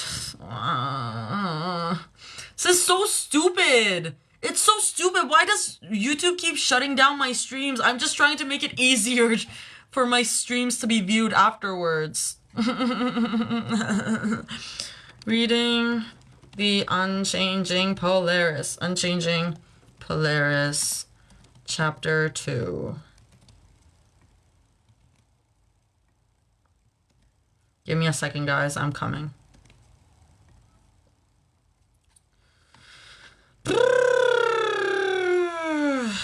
Okay. It's so stupid. It just like turns off. Maybe it's just that. Maybe it's just Wi-Fi. It might just be my Wi-Fi situation, but my TikTok is working.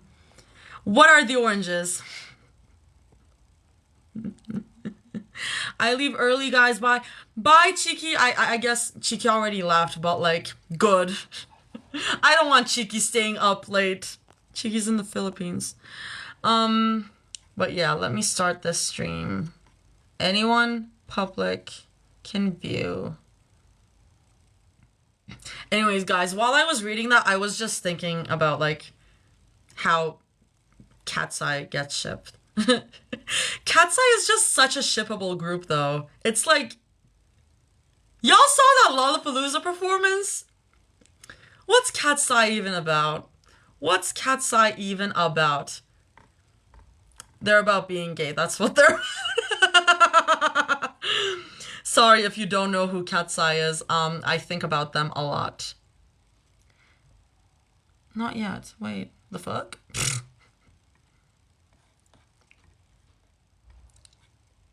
Okay. Please work this time. Please work this time. Oh my god. This is so annoying. Hi. We're live on YouTube again. Support oranges. Cat's Eye is great. When the whole friend group is fine, you have to. Here's the thing. You can't be in a, like, girl group like that. You can't just be in a group like that, spend all your time together. Like, you are technically co-workers, but you're spending every day together. You're, like, spending all those, like, rehearsals together. You, like, live in the same, like, dorm, like, house, basically. There is no way you don't fall in love with them. There is no way. I was showing my mom Cat's Eye literally 3 hours ago. Real. Have you seen the double date one? I have. The double date one is really funny. Laura and Megan are just so fun. I love them. I made my mom watch KPDH and she's obsessed with the song. Hell yeah. I keep like bringing up watching K-pop Demon Hunters with my parents, but they're not interested. Every girl is a bisexual at heart. Say that louder. Say it louder for the people in the back. Exactly. No, the app didn't tell me you were live. I'm sorry, Danny. That's so weird. It usually gives notifications. So I read the first, if you're just joining, I read the first chapter of The Unchanging Polaris.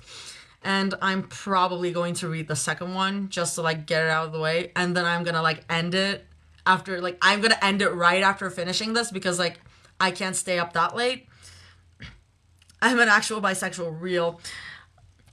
I watched it with my mom and she cried when Chinu died. Oh no. I searched Polytrix instead of Huntrix. That happens to me sometimes as well. That happens. I'm just like, it's Polytrix. What is Huntrix? I've been trying to get my mom to watch and she said she'd watch it at the sing-along. Hell yeah. That's really good. The thing is that my parents are not really interested in animation, so like it's hard to get them to like watch anything. Okay. Oh my god, Sam, you're on YouTube as well? Or is that you? Is that you or is it someone else? I don't know. I forced my sister to watch it. She didn't like Mira. We are not sisters anymore. How do you not like Mira? Oh my god. It keeps saying you're offline. I am not offline. I am literally not offline. What the fuck? This is so annoying. The fuck? I am literally not offline. It's lying to me. I'm online over here. Like, our internet is a bit shaky, but like, I am everywhere. Bro, I will fight every Mira hater. Real as fuck. I love Mira. I love Mira so much. Hi, Sam. I see your comment over there as well. You have the same setup as me, actually. Okay, let's read Polytrix Fight Back. Hashtag Polytrix Fight Back. Are all the titles hashtags? I'm gonna cheat and check out all the titles. Yeah, they're all hashtags. Oh, that's so cute. That is so cute. That is so smart. Notes. Most of the settings in this fic are just them being like, Polytrix trending? Pfft, as if that would ever happen, lol, while they're actively on a date. This time they're at a carnival. Ha, that's so good. I was on both too because YouTube kept crashing. Is it crashing? That's so annoying. I'm sorry. Oh, I just want to do a successful stream. I love a fic with a theme. Yeah. I really wanted YouTube to work. Okay, anyway, I'll keep reading because I'm just holding you guys right now. Contrary to what Rumi had said to them, it doesn't stop. It just seems to get stronger, like the way a tide rolls together to make a super tsunami. A week and a half passes, and hashtag Polytrix is still stuck on the trending list. Mira doesn't know what to think about it. Well, for one thing, she admires their fans' dedication for sure, but don't they have anything better to do?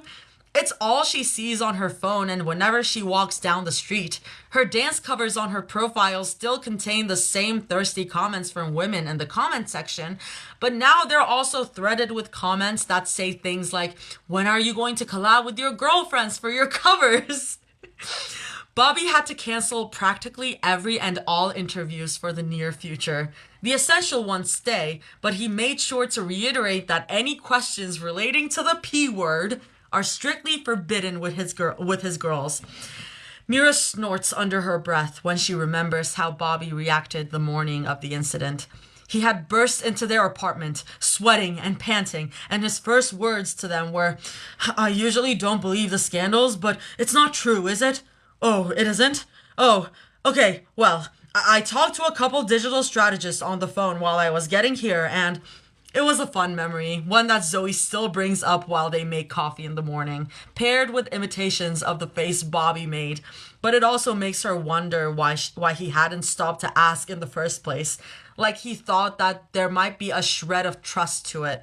If their manager of 6+ years couldn't differentiate the rumors from the truths, then what does that say about them? Mira tries not to think too hard about that. She focuses on the stretch of the road in front of her instead, bobbing her head to the song that Zoe had put on. Rumi is actively belting out the song next to her in the passenger seat, while Zoe beatboxes from behind. Mira is waving her free hand in the air to conduct the beat of the song. When the song ends, Zoe claps zealously while Mira drums on the steering wheel with both of her hands to show just as much energy. Rumi laughs as she tucks a strand of her hair behind her ear, ducking her head away from them like she was embarrassed, and this wasn't something that they did practically every single day of a big chunk of a decade. Whenever, in any fic that I'm reading, whenever Mira and Zoe are like showing affection to Rumi and she gets like flustered, I always imagine the Radio Rebel gif. It's like in my head, this is Rumi. That's just the image that I have in my head. Mira thinks her modesty is refreshing in a world full of uptight assholes and a little cute. Just a little. Just very, very little, of course, and nothing else. Mira, the closet is made of glass! Anyway, sorry for yelling at you. The song fades into a more gentle tune, and the three of them settle back into their seats to gather their voices for the song that Zoe teased was going to be one of theirs. It better not be golden, Mira warns. She looks at Zoe through the rearview mirror. She likes the way that Zoe's cheeks dimple when she smiles sheepishly like that. We have 2 lines, each. I said I was sorry, Ruby grows. That is so funny. That is so funny to mention. Hey, listen. I know that Rumi has lead melody in Golden for like 95% of the song. But technically, Mira and Zoe do have harmonies. That is not a good defense, by the way. That is like, it is ridiculous that like Rumi has that many lines over them. Hi, Allison. Oh my god, hi. Welcome to the Orange Nation. Have some emotional support, oranges. They were supposed to sing, but it got interrupted by demons. I mean, no, though. No, though. It's like Rumi sings the rest of the song. They literally have their moments in the beginning of the song, and then Rumi sings the rest of the song. It's so funny. Like, I know it's for story purposes because, like, K-pop Demon Hunters is a musical at its core, and that moment, like, Rumi is going through some shit that's like, oh, they better not see my patterns, like all that stuff. But it's so funny to think in universe that Rumi had like 95% of the song to herself. They leave her on stage alone for a majority of the song. That's like ridiculous to think about. It's so funny. Didn't they say they were supposed to be on stage in 20 or something? Yeah. Like, they are not on stage. They are not on stage. Still, EJ's voice is amazing. Yeah, of course. No hate to EJ. No hate to EJ. Like, she ate that up. She is the main vocalist. Listen though. But like, listen to the rest of like K-pop. No main vocalist gets that many lines for a title track. I know Everglow did some shit. I know that like in which song? I think it was No Lie. In the No Lie, in No Lie, which is an Everglow song. It's a B-side. Mia gets most of the lines. But it's like, it's a B-side, and two, everyone acknowledges how ridiculous it is that she gets that many lines. So I don't know, it's just funny to think about. Like, that whole verse would be completely different. We have to excuse Rumi for that. I am interested as to what Golden is like in universe, because Rumi isn't singing about her patterns. Yeah. I don't know, put these patterns all in the past now. Might have a different meaning. Like, it is a very smartly written song because it can have a different meaning, but it is like, we know what it's about. I would be interested to know what it is like in the universe as well. It's a ballad crash out. They would be canceled instantly. I love seeing those like posts of being posts that are like, Huntrix would be the most hated girl group. I think it is very funny to think about. Anyways, I'm gonna keep going. I went on this tangent for way too long. I said I was sorry, Rumi groans. Mira laughs, reaching over to console to give Rumi's thigh a little squeeze. Apology taken, she drawls. She's surprised when Rumi jerks away just slightly, but leans back into her touch like nothing had happened. She glances up at Rumi's face. Rumi's looking away from her, her chin propped on her hand as she stares at the empty land next to them. But the slight redness of her patterns gives her away. Mira's laugh comes soft and sweet through her nose. It's not Golden, Zoe informs her. She's scrolling on her plugged-in phone, sticking her tongue out while she thumbs through her screen.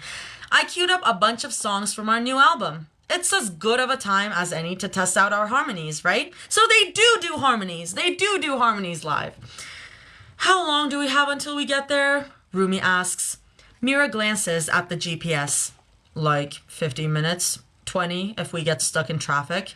See? Perfect time, Zoe says proudly, and she's already settling back down on the long expanse of the back seats. She has her phone pressed up to her face, giggling to herself, and Mira narrows her eyes at the rearview mirror. What are you even looking at? Mira asks as casually as she can.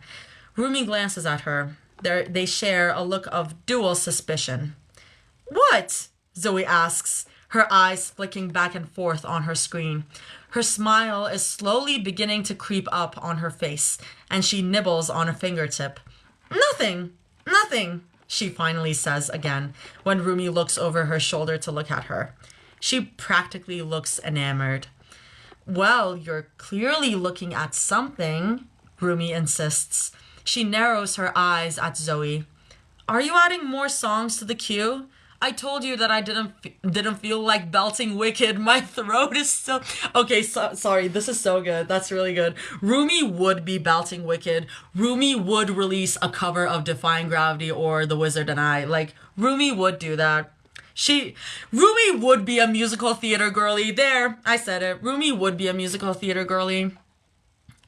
I'm not, I swear, Zoe says quickly. She presses her phone face down against her chest to look at them. I'm not doing anything. You know that saying you're not doing anything means you're definitely doing something, right? Mira asks. Like, that's just lying 101. I taught you that. Her words are laced with mild disappointment. Zoe makes a face at her through the mirror. She even sticks her tongue out at her, and if Mira wasn't driving, she would have turned around to make a face right back at her. Unfortunately for her, she's the group's begrudgingly designated driver. She really needs to force them to get their driver's license one of these days. But she also kind of enjoys driving them around, so she doesn't really mind. Zoe, Rumi says slowly, looking at Zoe through the mirror with her, I'll give you one more chance to tell us what you're looking at. Looking through the mirror with her, I'll give you one more chance to tell us what you're looking at. Sorry, Rumi says that. My mind is... Sorry. Nothing, Zoe vehemently maintains. So Rumi gives Mira one look, which Mira responds to with a small shrug, and she turns around so fast and plucks Zoe's phone out of her hands that Zoe barely has time to react with more than a, "What the? Rumi, give it back!" Not until you tell me what's on this, Rumi says, pinching the corner of Zoe's phone between two fingers. She isn't looking at Zoe's screen yet. What are you hiding back here? Are you buying stuff for your games? Again? They're called skins and they're very necessary for maximizing gameplay, Zoe answers with a wrinkled nose. Buying 5 more outfits won't hide the fact that you're bad at the game forever, Mira points out, and Zoe immediately jumps to whine. Mira is grinning behind the steering wheel. Rumi has to jab her in the rib to get her to stop, but the twitch at the corner of her mouth gives away her enjoyment. Zoe, Rumi warns, making eye contact with Zoe through the rear view mirror.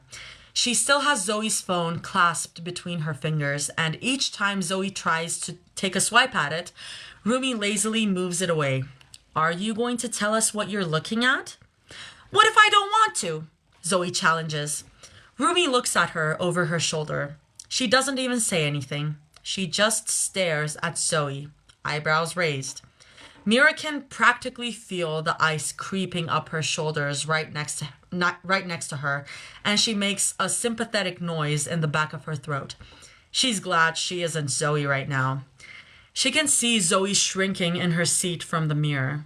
It only takes a couple seconds for Zoe to break under Rumi's hard stare, and she blurts out, "Fine, I was lurking in the tags." Rumi and Mira share a confused look. What tags, exactly? Mira asks. Zoe makes a random gestures with her hands, like she was trying to conjure up the best way to say it without setting off a bomb. She makes a face, then finishes pitiably. The ship tags. Rumi looks more confused next to her more than ever. Don't we all do that sometimes? She asks, puzzled. Why hide that from us? Who's we? Mira declares. She glances at Rumi next to her. Rumi's frown is deep. Zoe makes a swipe for her phone again, and Rumi puts it in her lap to keep it away. While Zoe is actively complaining in the back seat, Rumi looks at Mira and asks incredulously, "Really? You never search up your name or your ship tags because you were curious? Never?" "You're acting like you're surprised," Mira says dryly. She glances at Rumi again, smirking at her when all she sees is a frown back. She shrugs. Why would I? I don't need people on the internet to tell me that I looked good at Paris Fashion Week. I already know that I did. She rules. Plus, she wouldn't have been able to hold back typing back furious replies to people making fun of Zoe or Rumi. It's happened before, and Bobby had to confine her in a lecture hall for 3 days straight to teach her about online safety and manners. Isn't that part of the fun, though? Zoe pipes up from the back. She's still looking at Rumi, pouting at her to convey her silent wish for her phone back, but Rumi doesn't seem to budge. Defeated, Zoe continues, I think the best part of being an idol is looking up what they thought about our concerts and what kind of memes they make up with our faces. They're fun. Rumi hums in thought. I mean, yeah, I kind of agree. She starts slowly, flipping over Zoe's phone to look at it. But why were you in #polytricks for that? Zoe throws her arms up like she was already expecting the comment. Because the art looks nice, she complains. She puts one hand on the back of Mira's seat to hoist herself closer to Rumi and peer over her shoulder. Zoe points at something on her phone and says, Look, see? You look adorable in that one. Rumi snorts softly. She's still tapping around on Zoe's phone, and Mira can hear the gentle click-clack of her long nails against it. It's soothing, in a way. Okay, I get what you mean, Rumi admits. Zoe cheers out loud, and Mira wisely keeps her mouth shut. Ooh, show Mira that one, Zoe says, pointing at her screen yet again. Do note that I am driving here, Mira says frankly. Zoe doesn't seem to heed her warning. She plucks her phone out of Rumi's hand to twist it and show Mira.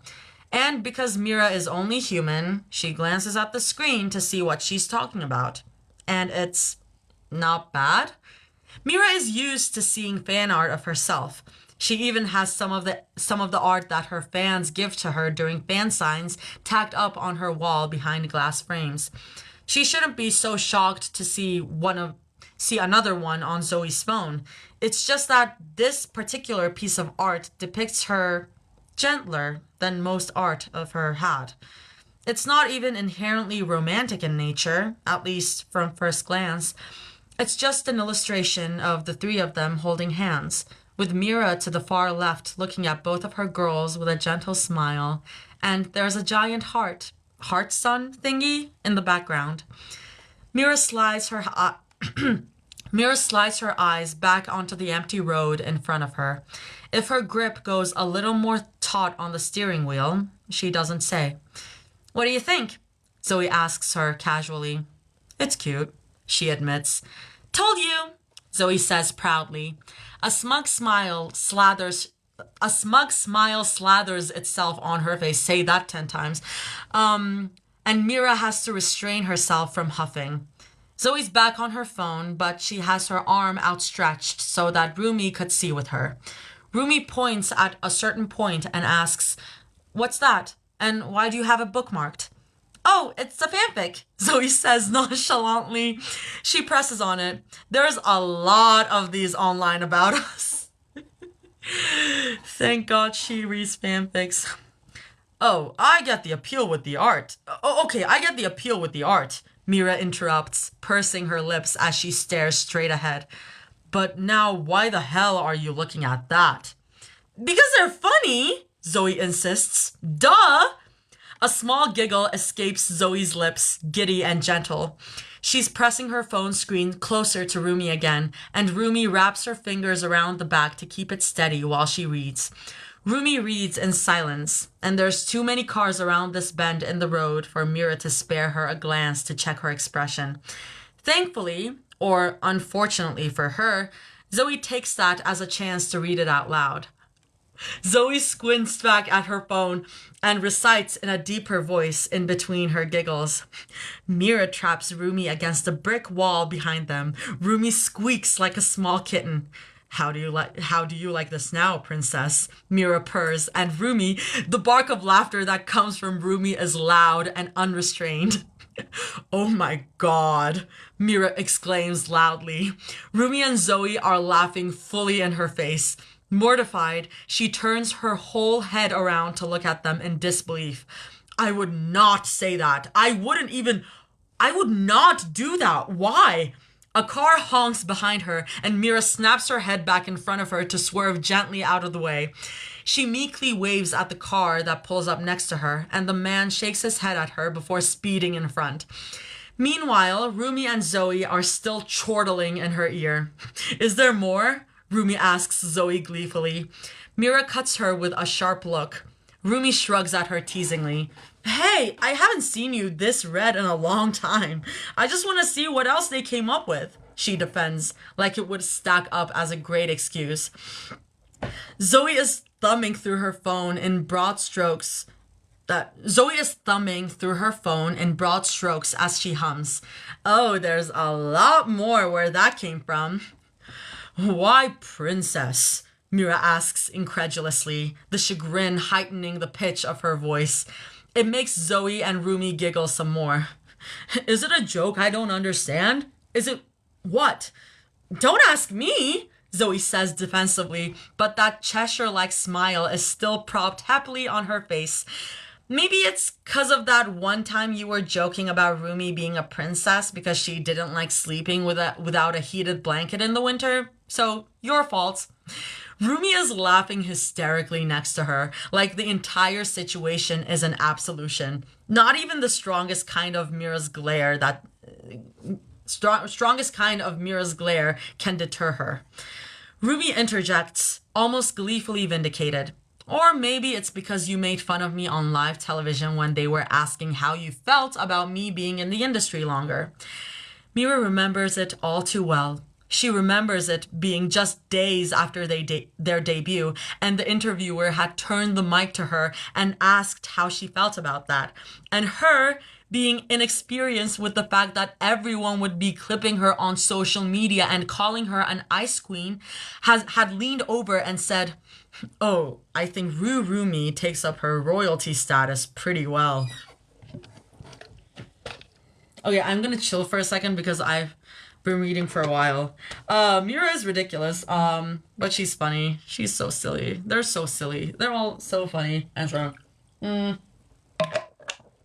and also Zoe would definitely be reading, Rumira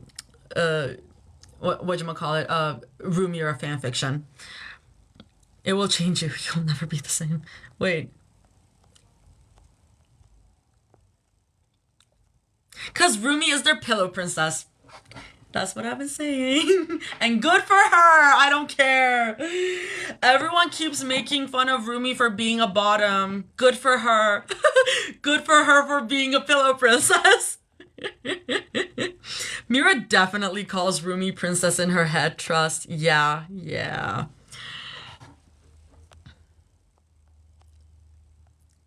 Are you talking about Arsenide's other fic? I should check out Arsenide's other fics. Like, this is really fun. Honestly, this is awesome. How is this fic called? This fic is, it's The Unchanging Polaris by Arsenide. Sorry, y'all. Sorry, I just burped. Sometimes I will burp during singing classes, and my teacher will be like, "You can't be doing that while you're giving concerts."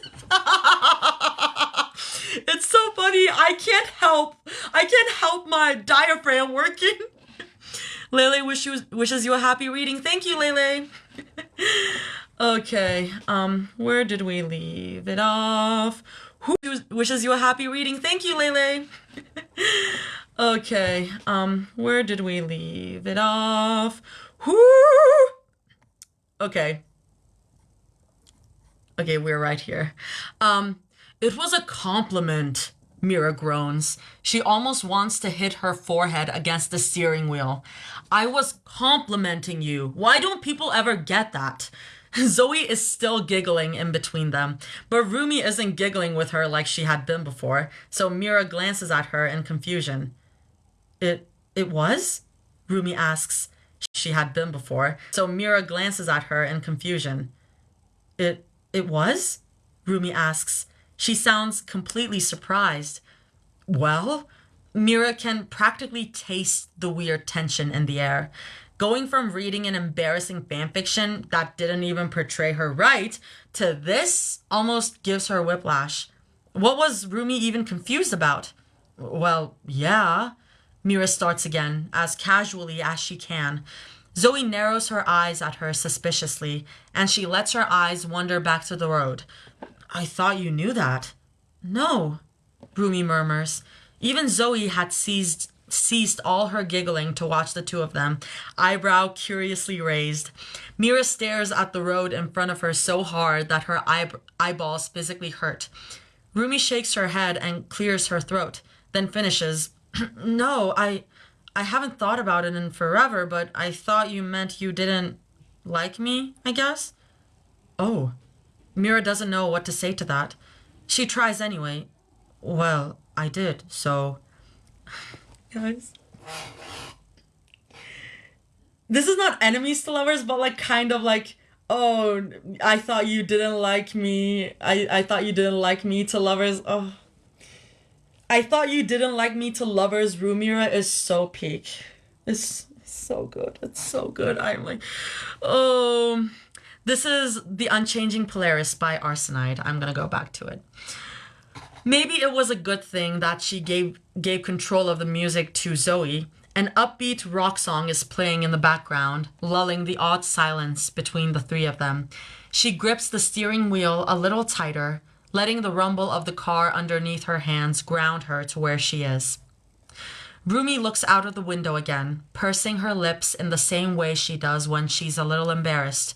Zoe is looking back and forth between the two of them, her phone hanging limp in her hand. Mira bites down on the inside of her cheek and chews. Sure, she was a lot more brash in the beginning when they started, but she didn't think that it meant Zoe or Rumi thought she was like that because she disliked them. It was the complete opposite. If she was being honest, Their warmth and openness with her was startling, a stark distinction from the way her family criticized her every move, and it made her awkward with them for a while. She just wasn't used to it. She thought that they knew that, at least by this point in time. Oh, look, Zoe says excitedly, taking them both by the shoulders to shake them. She points to the left of the window. I can see the sign already. Mira's shoulders slump. She looks at Zoe, a brief thank you in the glint of her eyes, and Zoe just gives her a shy smile. I mean, Mira also has RBF, so like...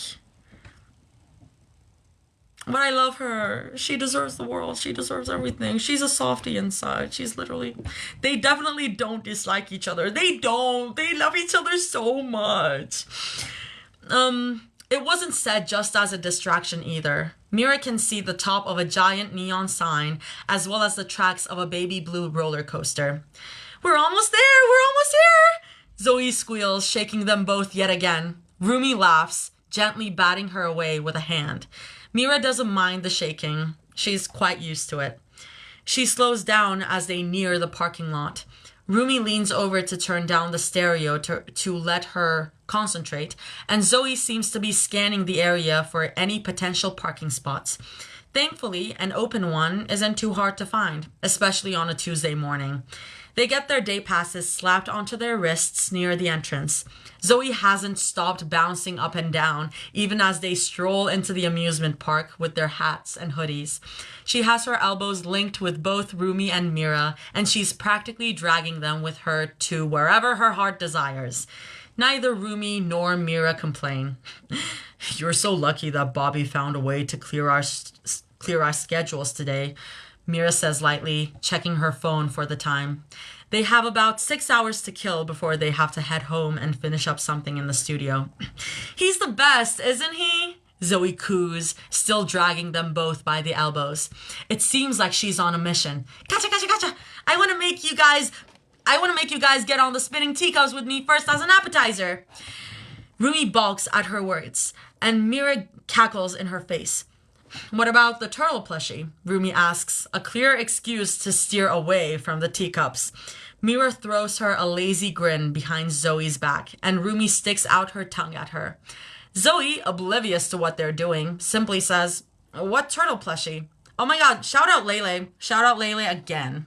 Shout out to the turtle plushie.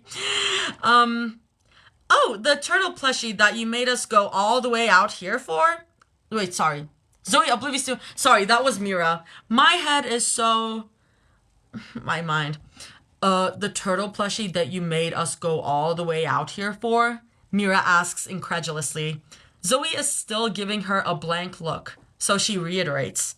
The one I had to drive 2 hours away for? Zoe misunderstands why she brought up the driving time. She goes, oh, sorry, and plants a big kiss on Mira's cheek that makes her go, mwah. Mira blinks, a little startled. Rumi's giving her the lazy grin now. Thank you for driving us, Zoe says quickly, and Mira owlishly blinks again. And I promise it'll be worth it. We can find the turtle plushie later, after the teacups. For good luck. Right, Mira says, slightly unconvinced. But Zoe's barreling on, and Rumi is still giving her that look like she wants to laugh. The fuck? I ended the live stream again. Oh my god! I am so pissed! I'm never gonna get this to work. New stream. Oh my god. Everything sucks, guys. Let me read the comments. Just friends. They're just friends, guys. Yeah. Oh my god, bye, Spider. I didn't notice you leaving. Such best friends moment right there. How many times is that now? It's gonna happen a lot. This is a slow burn after all. Oh, how many times is that now? The live? This is the 3rd time the live has went down. Ugh, this is so annoying. I'm gonna figure out a way to do a Twitch stream because this is ridiculous. This is ridiculous. I'm not adding hashtags. I'm just starting the chat, the stream. Oh my god. I'm just like so tired of it. I don't care. I don't care. I don't care. I don't care.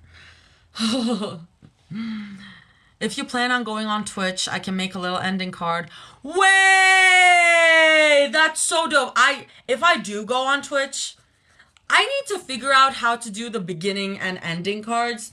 And I guess you would need some kind of streaming software like OBS for that. And I'm not super tech savvy, but like I'll try to figure it out. I just like haven't had time or like the energy to like zero in on the streaming software stuff.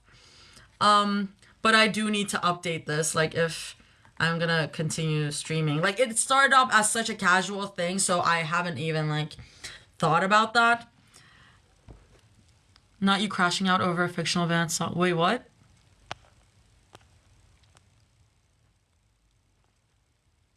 Just let me know what you'd like if you manage to do that. I could help you with OBS if you want, or there are good tutorials on YouTube. Yeah, I bet there is good tutorials on YouTube. OBS is that... The thing is, I went to Zoom college because I started college like right when the pandemic started. And they tried to teach us OBS for like doing shit through Zoom. But I just it never clicked in my brain. They also like didn't really go in too deep with OBS. So I need to like figure it out on my own. Okay, I'll keep this here. Please don't end. Please don't end YouTube Live. Oh my god. Let me share screen again. Okay. Hello? Oh my god, auntie. I am literally auntie. The thing is, like, I'm not that bad with tech. I'm just, like, not great either. Like, I'm not a gamer. I don't have, like, a double monitor setup or anything. This is so fluffy, one of my faves. It's really fun so far. Is there built-in time limits on YouTube? I don't think so, because the last time I did stream for 2 hours straight. This is just lagging a lot. This is lagging a lot. I am seeing myself, and it's lagging a lot. So maybe that has something to do with it. Okay, I'm gonna keep going. Right, Mira says, slightly unconvinced. But Zoe's barreling on, and Rumi is still giving her that look like she wants to laugh. And Mira wisely says nothing more. With their fast passes, it doesn't take long for them to get seated in a teacup. They spin round and round in fast little circles, with Zoe screaming and Rumi looking as if she's actively concentrating on not throwing up, and Mira laughing at it all. Maybe Zoe had a point with using the teacups as their warm-up. She certainly feels warmer after it ends, exhilarated and windswept. Rumi's knees wobble as they get out of the ride. Zoe and Mira help her get back on her feet, and she waves them away like she's tipsy. They keep holding on, even if Mira was trying her hardest not to smirk and Zoe was trying not to laugh. You could have waited for us on the bench, Mira says, holding her chin at the nearby bench where two moms seem to be waiting for their children. I know, Rumi answers, obdurate. She waves them away again, even as she belches and leans over the trash can. Just thought it would be fun, she adds with a wheeze. Mira rubs her back sympathetically. She indulges herself with a small laugh before saying, Babe, come on, let's get you some water. Or a slushie, Zoe says excitedly, pointing at the colorful slushy station nearby. There's mist coming out from one side too, where children keep jumping and stomping under. Slushy sounds good, Rumi admits. She's a little pale. Mira bites back a laugh to rub between her shoulder blades some more. She keeps a note in the back of her head to force Rumi to sit out the dizzier rides next time. This was, after all, her third strike. Rumi just never seems to want to back away from going with them to every place that they could think of, even if it scared her shitless or, in this case, made her throw up. Probably something about wanting to make it up to them for all the years she couldn't. Mira wishes she knew how to tell her that she already did. Way. Rumi makes me sad. I'm sorry, this is a slow burn. Did Mira not just call her babe? I mean, here's the thing. I call my friends babes. And okay, you can come at me for calling my friends babes, but it's like, it's kind of like, it's kind of a Britishism that I've like caught onto. I feel like I just like call people babes. I call people babes all the time. So that's like, I'm fine with that. That's like, okay, whatever. There's like other things that they have said that are more like, are you sure you guys are not dating? The slow burn isn't the actual relationship. It's just them being dumb about it. Yeah, that too. But also, you can call your friends babes. I think you can call your friends babes. To be fair, my friends, like actually just friends for real, call me babe. Yeah, I call my friends babes all the time. And like, there was one time where I called a friend love. I called a friend love. I remember this. And he was like, you called me love? And I was like, yeah. Yeah. So that was the one time they were weirded out. But if you're a close friend of mine, I will like call you by those names. My friends are my pookies, so I get it. Yeah. I want to pet name my friend. Sue me. Yes. Yeah, this is a denial thing. Well, like it's hard. They don't listen to anything but a pet name. Oh my god. I call some of them sweetie and only one pookie. Yeah. Artie, what will you do if there will be Bricks and Two's company's upcoming chapter? I'll just be like, okay, Toss. I'll just be like, okay, Toss, we get it. I think there will be Bricks in the next chapter, by the way. I like from what I saw on Toss's Twitter, but at this point I'm like, okay, do whatever you want. Because here's the thing. Yes, the last chapter did have Bricks, but it was also really well written in how it explored like Mira and like Mira's PTSD, Mira's panic attacks, and Zoe and Rumi like calming her down after that. I think it was really good her comfort, so I don't mind it. Like the only time I really minded it was when Mira got stabbed, because I was like, what the fuck? We need breaks to build the fluff. Yeah. We need bricks to build the fluff. Yeah. She said 2 PTSD heavy chapters. Yeah. Zoe is next. I'm scared. Guys, don't say that. Guys, don't say that. Guys, don't say that. Guys, please no. I'm so happy Nose didn't win the poll, because Zoe would have a broken nose probably. Yeah. I noticed what the poll was about this morning when I saw it, and I was like, Toss, you're crazy. I've been given enough bricks, I can build a house to cry. No, Zoe's birthday next. Oh, that's right. You're right. I thought something bad was gonna happen to Zoe. But you know what? Something bad might happen to Zoe, because Toss is crazy. Toss when I catch you. It's Zoe's birthday. She gets a new skateboard and gets hit by a bus. Oh my god. No. I'm gonna go back to the fic, y'all. That's enough of a tangent. Boop, boop, boop, boop, boop. They help Rumi hop over to the slushy station. The person working there seems to be a little dead on the inside, but she recognizes Zoe's face under her sun hat almost instantly, and she brightens just like that. Mira tries not to laugh. The effect that Zoe has on people always seems instantaneous. It'll be on the house, the worker says quickly, handing them 3 large slushy cups. The 3 of them open their mouths to argue, but the worker adds, "You can pay me back in selfies behind the station if you can." And of course they could. They indulge their fan with more than a dozen selfies, squinting through the nearby mist. Girl, they're rich. You can let them pay. Girl, they're rich. The pictures must look ridiculous, but at least they got free slushies out of it.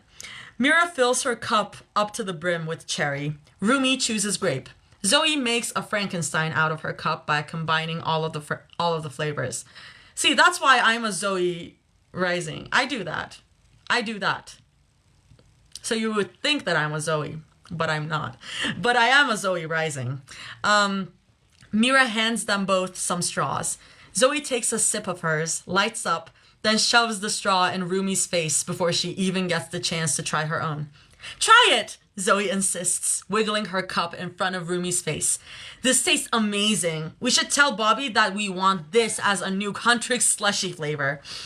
Rumi chuckles nervously, but she takes a small sip anyway. She smacks her lips and looks up at the sky, as if genuinely considering its flavor profile.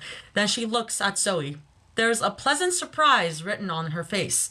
Tastes pretty good, Rumi confesses. Mira silently raises her eyebrows at her, and Rumi defends. I'm serious, try it. Zoe finds her next victim in Mira next. She shoves the straw toward Mira, and Mira feigns a heavy sigh before wrapping 2 fingers around the base of the straw to hold it steady while she drinks. Because she isn't a pussy, Mira takes 2 giant gulps of it. It causes the middle of her forehead to freeze up, and she grimaces through the pain. It goes away in just half a second, and with it, the flavors begin to simmer on her tongue. Surprisingly, it doesn't taste like poison. I don't hate it, Mira says slowly. Zoe lights up anyway, bouncing twice on her heel like Mira had told her it was the most amazing thing she ever tasted. She doesn't know why she says it, but Mira adds, it reminds me of you, Zoe. They're so cute. Oh my god. Oh, they're so sweet. Oh my god. It takes a moment for Zoe to recover from her surprise. Really? She asks. Mira can't back away now. So here's the thing. Mira is the most lesbian out of them. Like, Mira, I said this before on Twitter, Mira is a walking lesbian flag. Like, it's crazy because I kept seeing stuff being like, oh, stuff that... I kept seeing posts that were headcanoning Mira as a straight one. And I was like, Mira? Out of all of them? Mira! Mira the girl kisser? Exactly. Mira, who said, I would die to go to the bathhouse with you, to Rumi. That Mira? That Mira? You guys are ridiculous. Like, just because you want your characters to be straight, like, you guys, please. Please, you're not fooling anyone. From a girl kisser, Mira is for sure one of us. One of us. One of us. Guys, what did Zomira do in the bathhouse? Wouldn't you like to know? Like, did you see her edit man spread? Out of all of them, Rumi is the least likely, not Mira. I think my headcanon of Rumi is that she's bisexual. I get that though. Sure. The energy she gives lol people delusion. Exactly. Anyways, Mira can't back away now. She nods firmly, and Rumi is nodding along with her like she agrees. It's a lot of flavors in one cup, she explains, looking up at the corner of the slushy station to think of a more eloquent way to say the rest. She ends up adding slowly, like an explosion of color. Like you, or whatever. Whatever. Even as she looks away in embarrassment, she can see Zoe staring at her from the corner of her eye. She can see a flush creep up on Zoe's neck, but Mira faults it from the direct sunlight. Rumi says a little louder than she would have, "Hey, I heard there was a new coaster opening in 6 inversions or something." Zoe perks up at that. Weird words from Mira forgotten. She pounds down big gulps of her slushy before pushing them both from behind to forge on ahead now that they were warm from the teacups. They don't exactly make it to the new roller coaster. They do eventually, but Zoe has always lived on a 15-track mind, and they hop on different rides that catch their attention on the way there. Zoe, my ADHD queen. Zoe, my ADHD queen. They eat most of the carnival food that they come across too, each one getting weirder than the last, but they never let that deter them. Mira has to admit that the pickle lemonade wasn't half bad. Sorry, I just had to imagine that. Sure. The skittled hot dog, however, would most likely end up being the subject of her nightmares. Ew. Wait, let's go on that one, Zoe says, pointing to some sort of carousel in the near distance. I also always try to ride every ride in a theme park. This was their 12th attempt at getting to the roller coaster that Zoe wanted in the beginning. Not that Mira or Rumi would ever complain. They would rather cut their tongues off or go through the Judas cradle than say no to Zoe. Well, at least Mira would. When they get on the new roller coaster, all the way on the other side of the theme park, they encounter their first wait. Everything worked well with their fast passes, but this one had a long line even with it. Mira doesn't really care. She just leans against the barrier, 2 elbows on the metal, and faces Rumi and Zoe. Zoe's talking their ears off about hermit crabs. Did you know they aren't even real crabs? They're more related to squat lobsters, like, I can't read that, brachyura, aka the real crabs that we usually think of when we say crab. So, like, everyone knows that they don't grow their own shells like most crustaceans, but they do molt, and when they're a little kid bumps right into Mira's knee. She can feel tiny little arms wrap around her knee and squeeze, and she hears the whale first before she can look to see him. Zoe and Rumi clamp their mouths shut. They look at Mira, unsure of what to do, but Mira gives them a lazy, dismissive wave of the hand to let them know that she's got it under control. "Hey, bud," Mira starts casually, and it's her even tone that gets the toddler to stop wailing enough to hiccup and look at her. She bends down and scoops him up with one hand, leaning back on the ride's barrier with the other. "What are you doing out here?" The kid hiccups some more. He's too panicked to ask anything, so Mira wipes away a thick glob of his tears on his round cheek with the pad of her thumb. She tuts slightly, then asks, "If I stepped out with you, do you think you can point to anyone you know?" Point to anyone you know. Can you do that for me? The kid hiccups a few more times, but he nods his head frantically. Then he points at her. Mira breathes out a gentle laugh. You recognize me? She asks, and the pride spreads across her chest like the nice golden summer heat. Aww, his family must be Huntrix fans. The kid hiccups one more time, but he nods. Mira jostles him in her arms, and he gives Rumi and Zoe a mild look before she squeezes past a few other people to raise her leg over the barrier. Mira's so soft. Mira's going to be an amazing mom. Mira's mom. Mira is mom. Mira is mom. She can feel Rumi and Zoe's eyes on her while she steps out from the shaded line and into the open area of the amusement park. The sunlight is practically blinding, so she takes off her hat and tips it at the kid's eyes to shield him. She's not exactly worried about being recognized without it. Ah, she's so cute. Zoe had called her Clark Kent was, with how often people graze over with her glasses on. And Zoe had joked about both her and Rumi being a lot like Lois Lane in that same breath, but Mira tries her best not to focus on that right now. Fortunately, it doesn't take long for the kid's parents to find him.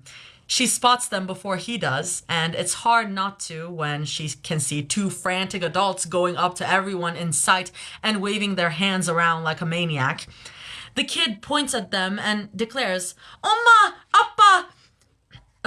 Mira brings him over to them. The parents are apologetic but relieved, and Mira waves off any attempts that they make to thank her.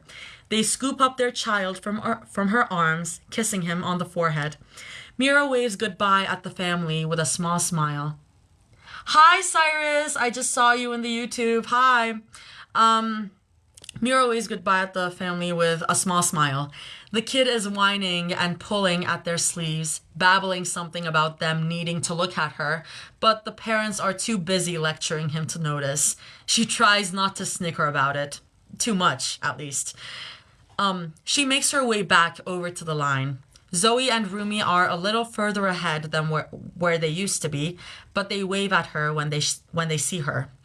Sliding in back next to them, she casually asks Zoe, so hermit crabs molt? She expects a praise from Zoe for being so attentive to her long rants about sea life, and a light roll of the eyes from Rumi for showing off just how attentive she can be. But they're both staring at her. Mira shifts her weight from foot to foot and crosses her arms. When they don't say anything again, she asks haughtily, What? Zoe shakes her head like she's clearing something. Rumi blinks, and she's the first one between them to break the silence and say, So, did the kid... Mira furrows her brow in confusion. Yeah, she says softly. She looks over her shoulder to watch for the retreating backs of the parents, then looks back at them. I mean, you saw me bring him back, so... is all Zoe says. It's quick and high-pitched, and Mira just gives her another look. Seriously, what? Mira asks, maybe a little more panicked than she meant it to come off. She's not used to the way that they're looking at her. Did she do something wrong? They just keep staring at her, slack-jawed and wide-eyed, like they cannot believe that Mira is standing in front of her. It almost reminds her of the way that unsuspecting fans on the street look at her when they finally recognize her. Open awe and astonishment. But that wouldn't be right, coming from the people who had known her for nearly a goddamn decade. Rumi is the one who says, Nothing, we thought it was nice, is all. What's nice? Mira asks slowly. You! And kid! Zoe squeaks out. She blinks at Mira, and Mira is almost startled when she recognizes how pink Zoe looks after the after images of the sun clears in her vision. You and kids, I mean, Zoe reiterates. It was cute, Rumi adds, a little bit more confidently than Zoe. Just a little. Mira cocks her head at them. She watches them wither under her gaze. how Rumi glances away from her and Zoe starts tracing her finger over the metal of the barrier like it's the most interesting thing in the world. She really doesn't understand it. "You've seen me with kids all the time," she muses. Practically every other day, really, with how often kids realize how not menacing she actually is when they finally meet her. "Yeah, we know," Rumi says, nodding her head up and down so fast that Mira almost gets dizzy. "It's just sweet," Zoe finishes, still avoiding her eye. "It's always sweet watching you when you do." Mira doesn't know what else to say to that. Is she supposed to say anything else? Just in case she tacks on, thanks. The line moves forward. Mira is thankful for it. "God, just kiss." I saw that. Of course, we all part of a book club now. We are all part of the book club. Closet is Spanish. You and kids, nah, us and kids. You guys are so fun. You and kid. They're helplessly in love. They just don't know it yet. I think they're getting the hots for Mira, Aitlin. I think they're like, oh, you're so sweet with kids. I think that's the reaction. They are in love. They're literally in love. As they move closer up to the front, all it takes is her asking about hermit crabs one more time for Zoe and Rumi to completely forget about the weird little air between them. They've been doing that a lot today. It makes her wonder if Zoe's new online hobby has anything to do with it. She tries not to think about it too much. She finds that she does that a lot when it comes to them. The new roller coaster isn't underwhelming per se, just not as scary as Mira thought it would be. She almost lost her glasses during the last loop though, but she's grateful that Zoe has such fast reflexes even when they're screaming mid-air. The next few rides they find aren't as thrilling, which is good, Mira thinks, because at least it means that Rumi won't suffer from a heart attack from all the rides that they've been on. Zoe is happy to ride anything as long as it provides any sort of thrill, which to her is anything and everything that moves. After some recharging with some good carnival food and more easygoing rides for Rumi's heart, Mira finally convinces Zoe to hit up the carnival games. "We have to get my son," Zoe says seriously, stuffing the last of her cotton candy in her mouth with expert speed and taking them both by the wrists to drag them forward. How Zoe always seems to know where to go in a giant amusement park, Mira will never understand. There's a lot more carnival games than she'd anticipated. Mira can hardly herself think from all the yelling and hollering from the carnival workers. "Zoe, I'm not sure if we can find your turtle with all the..." Rumi starts. "Right there," Zoe says excitedly, pointing out in the distance. Even with her glasses on, Mira has to squint. She can see the outline of something green tucked away in the corner of a game booth. There aren't many green things besides turtles that she can think of in her head, so she shrugs and lets Zoe take them away.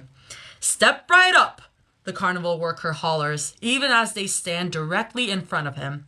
It makes Mira wince. "Step right up and claim your prize. 3 balls for..." "We'll take 60, Zoe says seriously. To his credit, the carnival worker recovers fast. He blinks at Zoe for a second, but he recognizes the fire in Zoe's eyes enough to shrug and dig through his stash of balls to get for her. She explains the rules as he does so, and they're simple enough in theory. Get at least 2 balls into the basket without them falling out. Now, Mira knows that carnival games are a scam. She doesn't just think it, she knows it. She knows because she used to work as a carnival game worker when she dropped out of college and her family had pulled her funding. Everything down to the tilted baskets to the shape of the balls are a scam. Winning is practically a Hail Mary and a miracle. But Zoe turns around and smiles at her brightly, and Rumi gives her that determined look as she grips the ball, and Mira finds that her discouraging words to them die in her throat. She knows that they won't win, but she tries for them anyway. Predictably, all 60 balls that they throw at the tilted baskets never stick. They bounce or fall out, all of them groaning with each one that does. One almost hits the carnival worker in the face when Mira throws one particularly hard. It gets her a side glare from Rumi, but she shrugs and feigns her innocence. This reminds me of the carnival episode in Gravity Falls. The only difference is that they don't have time travel. And guess what? That was also Dipper trying to flirt. It reminds me of that. They leave the booth with less cash in their wallets and their egos bruised. But Zoe tries not to let that deter them. "We'll get the next one," she says firmly, squeezing them both by the backs of their arms. She nods her heads at them. "Just watch." They try their hand at everything else. Balloon darts, milk bottle knockdowns, basketball shoots. "Watch the swish, learned it from LeBron," Zoe says smugly, and it does not, in fact, swish. Whack-a-mole, duck grab, dice rolls, and even the high striker. Ruby tries to show off by yelling Zoe that she got this in the bag when they find the mallet and bell, and Mira gleefully presses her lips together to keep from telling her that it's a clear scam when she hits it over and over in frustration. The mallet even breaks in two. They end up owing the carny some more money from the mallet. "I broke it and it didn't even hit the bell," Rumi cries out in frustration. She growls, running her hands over her unruly hair, and Mira looks away from her before she can think about how Rumi's anger pokes a nice fire in her ribs. "We'll get the next one," Zoe urges. It's the same words she'd been saying to them for the past 3 hours. The sun is already beginning to dip in the horizon, leaving the sky with streaks of purple and pink. Mira lets herself admire it while Zoe and Rumi talk about which carnival game to hit up next. Honestly, she doubts that they're even playing to get the turtle anymore. It feels like they're playing so that they can finally win just once. Eventually, they sulk over to the ring toss booth. Give me a second. No water left. My throat is struggling. Okay. They've already done the ring toss an hour ago. 3 to be exact. But this is a different booth further down the path. The carny that works there is a bored teenager who doesn't even bother to holler at them and goad them to try his game. Zoe wearily asks for a bucket of all the rings that he could give them. He plops down an overflowing pail of red rings, which seems generous, but Mira knows that it's because he's confident that they can't get it. And they won't. Not without some interference. Okay. When their bucket starts to deplete and they're about 3/4 empty, Mira looks out in the distance, gasps dramatically, points and exclaims, "Wait, did I just see Mira from Huntrix pass by?" The carnival worker's eyes grow comically wide and he turns his entire body around to look. Even Zoe stops tossing rings to turn around and look. That's so silly. Mira grabs a handful of rings and bends over the booth to slap as many as she can on top of the soda bottles. She almost trips and falls into the bottles, but she feels Rumi grab her by the waist and pull her back. That's a trope. That's literally a lover's trope. Oh my god. She straightens up just in time for both the carny and Zoe to look at her with displeasure. Mira subverts their disappointment by pointing at the soda bottles and declaring, "Whoa, would you look at that?" The carny seems to wake up from his half-awake state. He pulls off his hat and counts each ring sitting on the bottles out loud and with his finger. Mira crosses her arms. She tries her best not to grin as smugly as she wants to. Rumi's stare is beginning to burn on the side of her face, but she tries not to think about it. "Wait, just let me count one more time," the carny mumbles under his breath. Rumi takes the chance to look at Zoe. Why? Why would you look for Mira when you know she's right here? She asks in disbelief. It was the same question Mira had. I don't know, Zoe says defensively, darting her eyes around in shame. Maybe it was a lookalike. What, you don't like the real thing? Mira jokes. That was flirting. That was literally flirting. Zoe makes a face at her. Mira has to bite on the side of her cheek to keep from laughing. It's so I could make you, real Mira, and fake Mira take pics together. Duh! She says like it's the most obvious thing in the world. Right. Mira drawls. Zoe is already opening her mouth to fight with her when the carny sighs heavily and stands up straight, putting his hat to his chest like someone had died. Zoe's chagrin disappears just like that. You can pick whatever prize you'd like from the selection here, he deadpans, moving out of the way to show them all of their stuffed toys. Mira looks up at all the giant plushies hanging on the roof of the booth. Rumi walks over to one that looks a lot like Derpy and says, "What about this one?" "It's so cute!" Zoe gushes. She walks over and grabs fistfuls of the plushie in her hands to marvel at how soft it is. Mira walks up behind her to watch. Zoe walks over to a few more plushies. Her attention is divided between the giant brown teddy, the Derpy lookalike, and a giant crab with claws that actually hurt to push her palms against. She's almost a blur as she runs around the booth to compare it all. Rumi and Mira stand by to watch her. With Zoe's attention occupied, Rumi finally turns to look at her.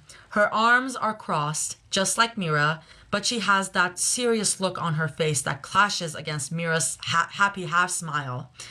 "What?" Mira asks, faking her innocence.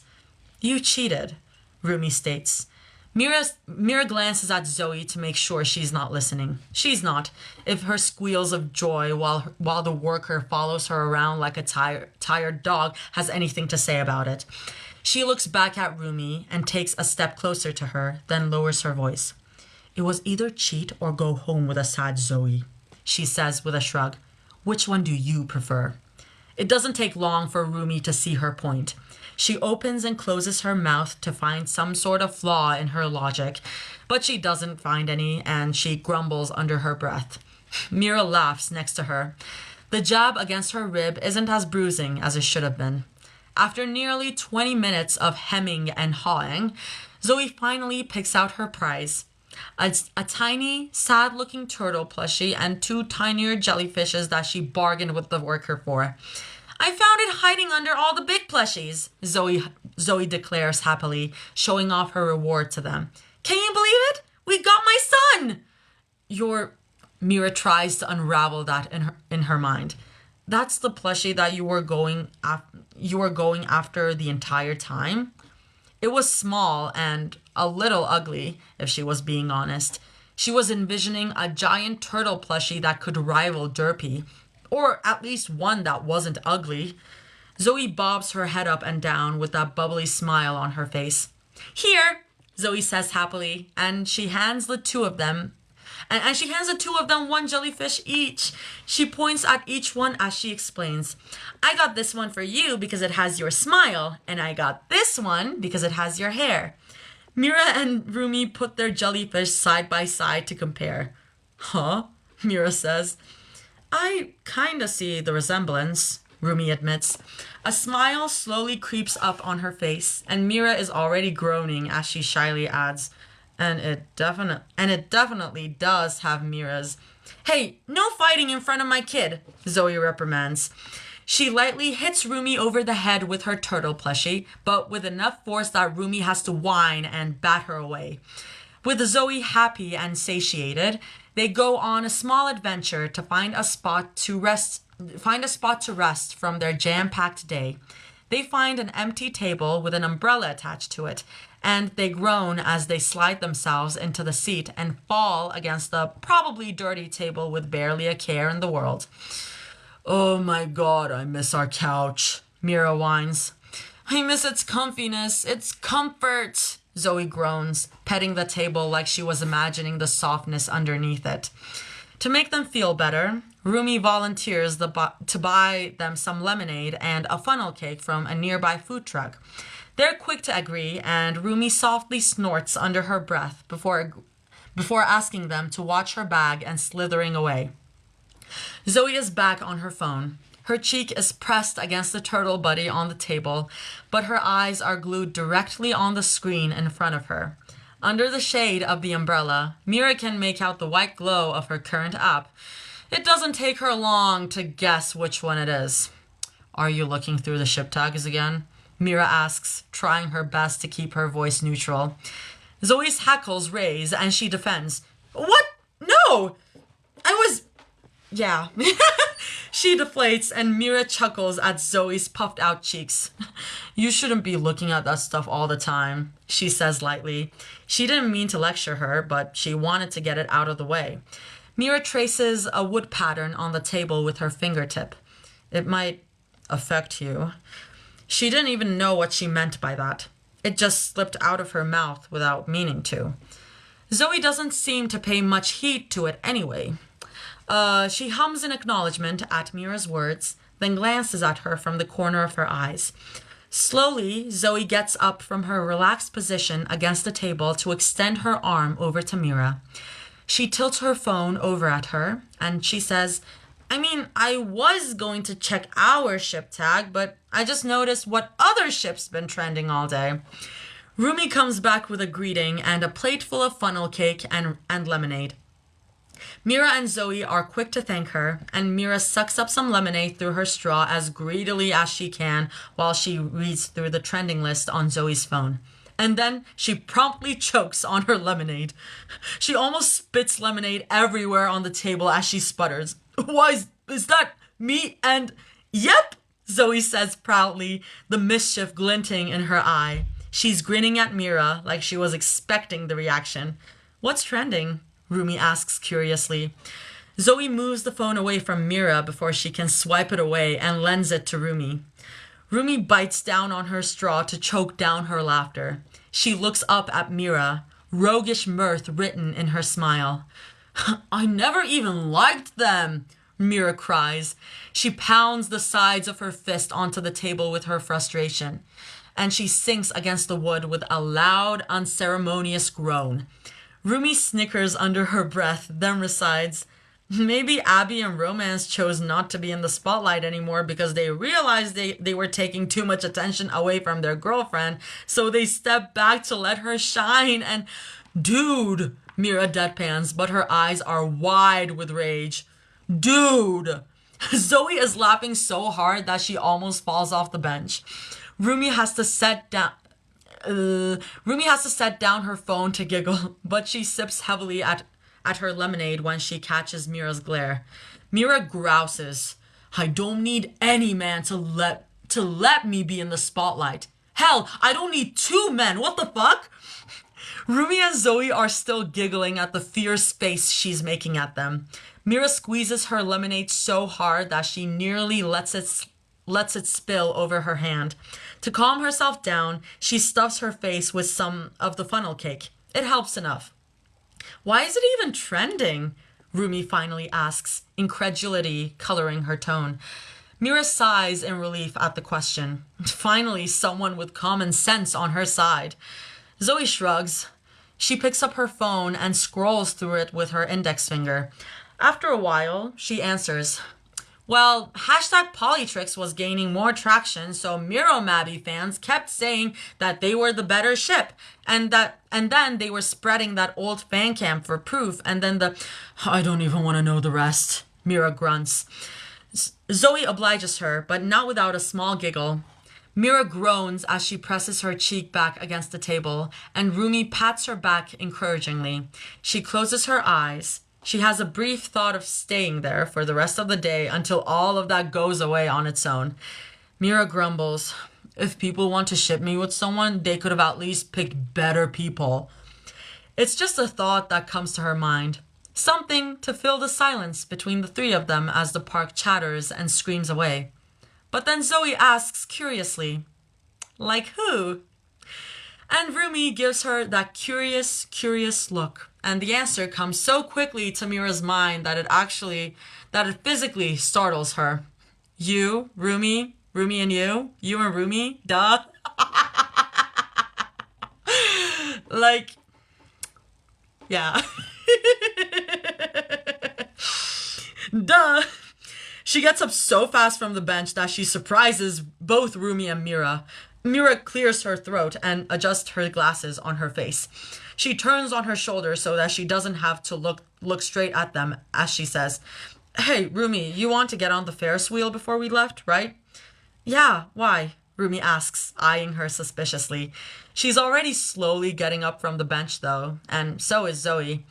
Mira nods in the direction of the Ferris wheel turning in the distance. She swallows the dryness in her throat and replies, "The line's gonna get crazy long once the sun goes down. We should get going." Zoe and Rumi are quick to agree with it. They sip the last of their lemonade and munch on the last strands of funnel cake, and they power walk all the way to the Ferris wheel, linked elbows and plushies and all. They wait in line for hardly longer than it takes to sing a song. The inside of the cabin is clean, and it swings gently under their feet as they settle in. Rumi and Zoe sitting knee to knee with each other, and Mira across. She likes having the space to spread her legs. Of course. Mira glances out of the cabin to look at the giant spokes on the Ferris wheel. They're dim under the light of the setting sun, but it's still a nice change of scenery. She can feel the wind sweeping across her hair, a gentle breeze that caresses the back of her neck the way that Rumi does when she wants to help her tie her hair up, or how Zoe's fingers feel on her when they're laying on the couch. Oh my god, you're a lesbian. You're a fucking lesbian. Oh my god. Oh. Like, she probably knows that. She probably knows that. She just isn't putting the puzzle pieces together. Mira falls first, Rumi and Zoe fall harder. Yeah. Oh my god. Yeah. Across from her, Rumi and Zoe are taking a bunch of selfies on their phones. They're laughing and giggling, and they keep hitting Mira by the foot to get her to smile whenever it was her turn for pictures. "No fair," Zoe complains. She shows Mira the candid photo she took of her on her phone. "How are you so photogenic?" Mira shrugs lightly, but the curl of her lips exposes her enjoyment of Zoe's mild suffering. She wants to say, "Well, at least you managed to look cute in every photo taken of you," but it lodges in her throat when Zoe leans her head against Rumi's shoulder and tells her to look at her camera for another photo. Rumi's smile is adorably shy. The sunset is beautiful between them, though it's not nearly as incredible as the sight in front of her. Okay, Mira, we get it. She would spend 1,000 lifetimes playing stupid, scammy carnival games under the blazing sun if it meant finding her way back to those wind-swept smiles.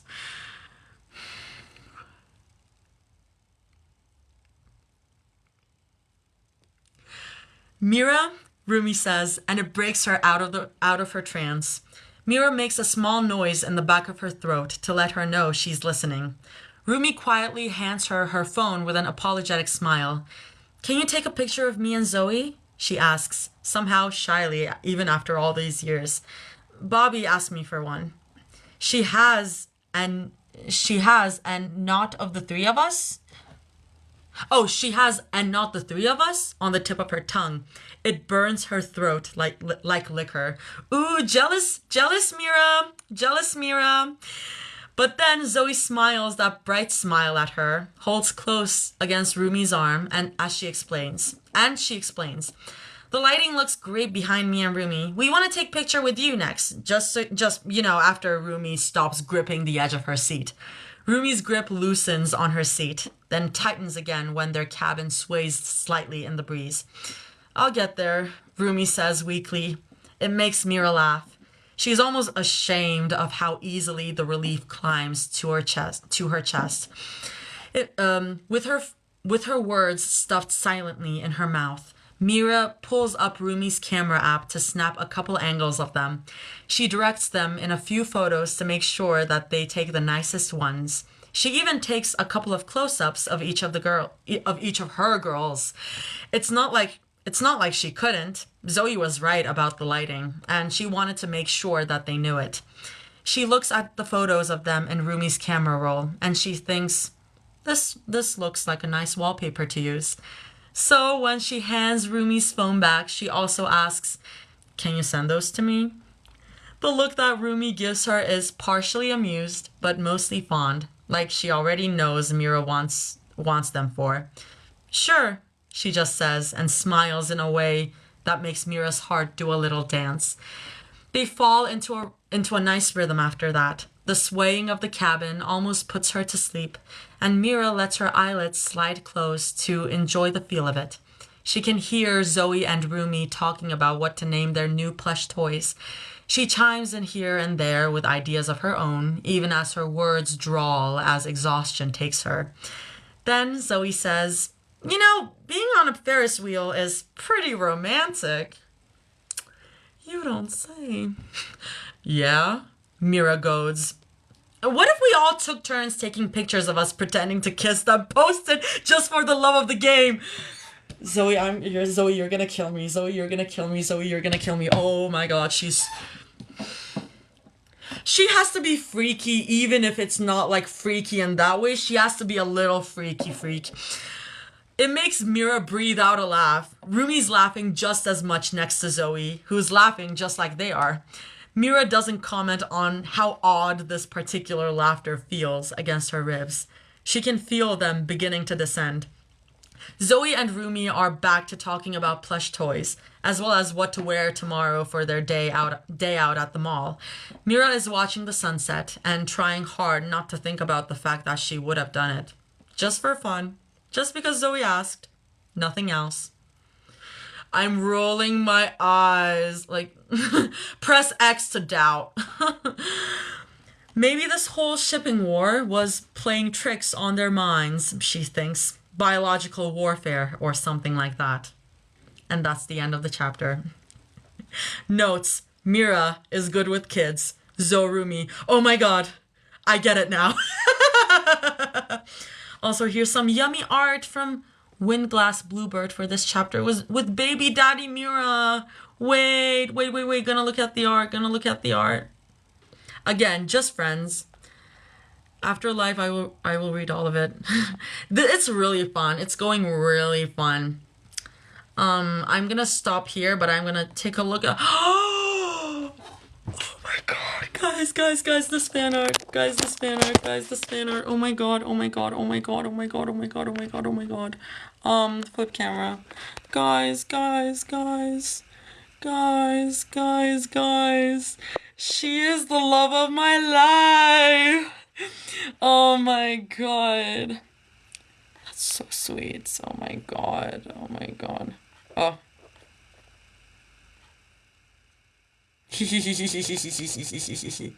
Oh, it's Jamie. I have 8 notifications. I'll check it out later. Anyways, y'all, I think that's the end of this because it's like 10:22 right now. And I'm tired. I'm way tired, but they're very, very sweet. And Mira's so in love, and she's gay as hell. She's so gay. And thank God for that. I get to meet Mira's voice actress next month. Had you said that during one of our... during one of the streams? Was that you, Danny? And I was like, oh my god, say hi to her for me. Thank you for being here, guys. I'm gonna end the stream by playing Polaris by Dreamcatcher. So bye to the YouTube. End stream for real now. See, this time the stream went on for 50 minutes. I think it was a Wi-Fi issue. And I'm gonna pull up Polaris as the goodbye song. Feel free to leave the chat, leave the stream right now. There's 36 of you. Thank you for being here. See you next time, book club meeting. It might not be tomorrow, and if my next live is tomorrow, it'll probably be earlier because I do have a lesson at 8 p.m. my time, so it will be earlier. But I'll do my thing. I'll post a TikTok about it, and you guys will get a notification about it as usual. Guys, why aren't you? Polaris Dreamcatcher. Some good night oranges. Bye, y'all. Okay, here we go. I haven't listened to this in so long.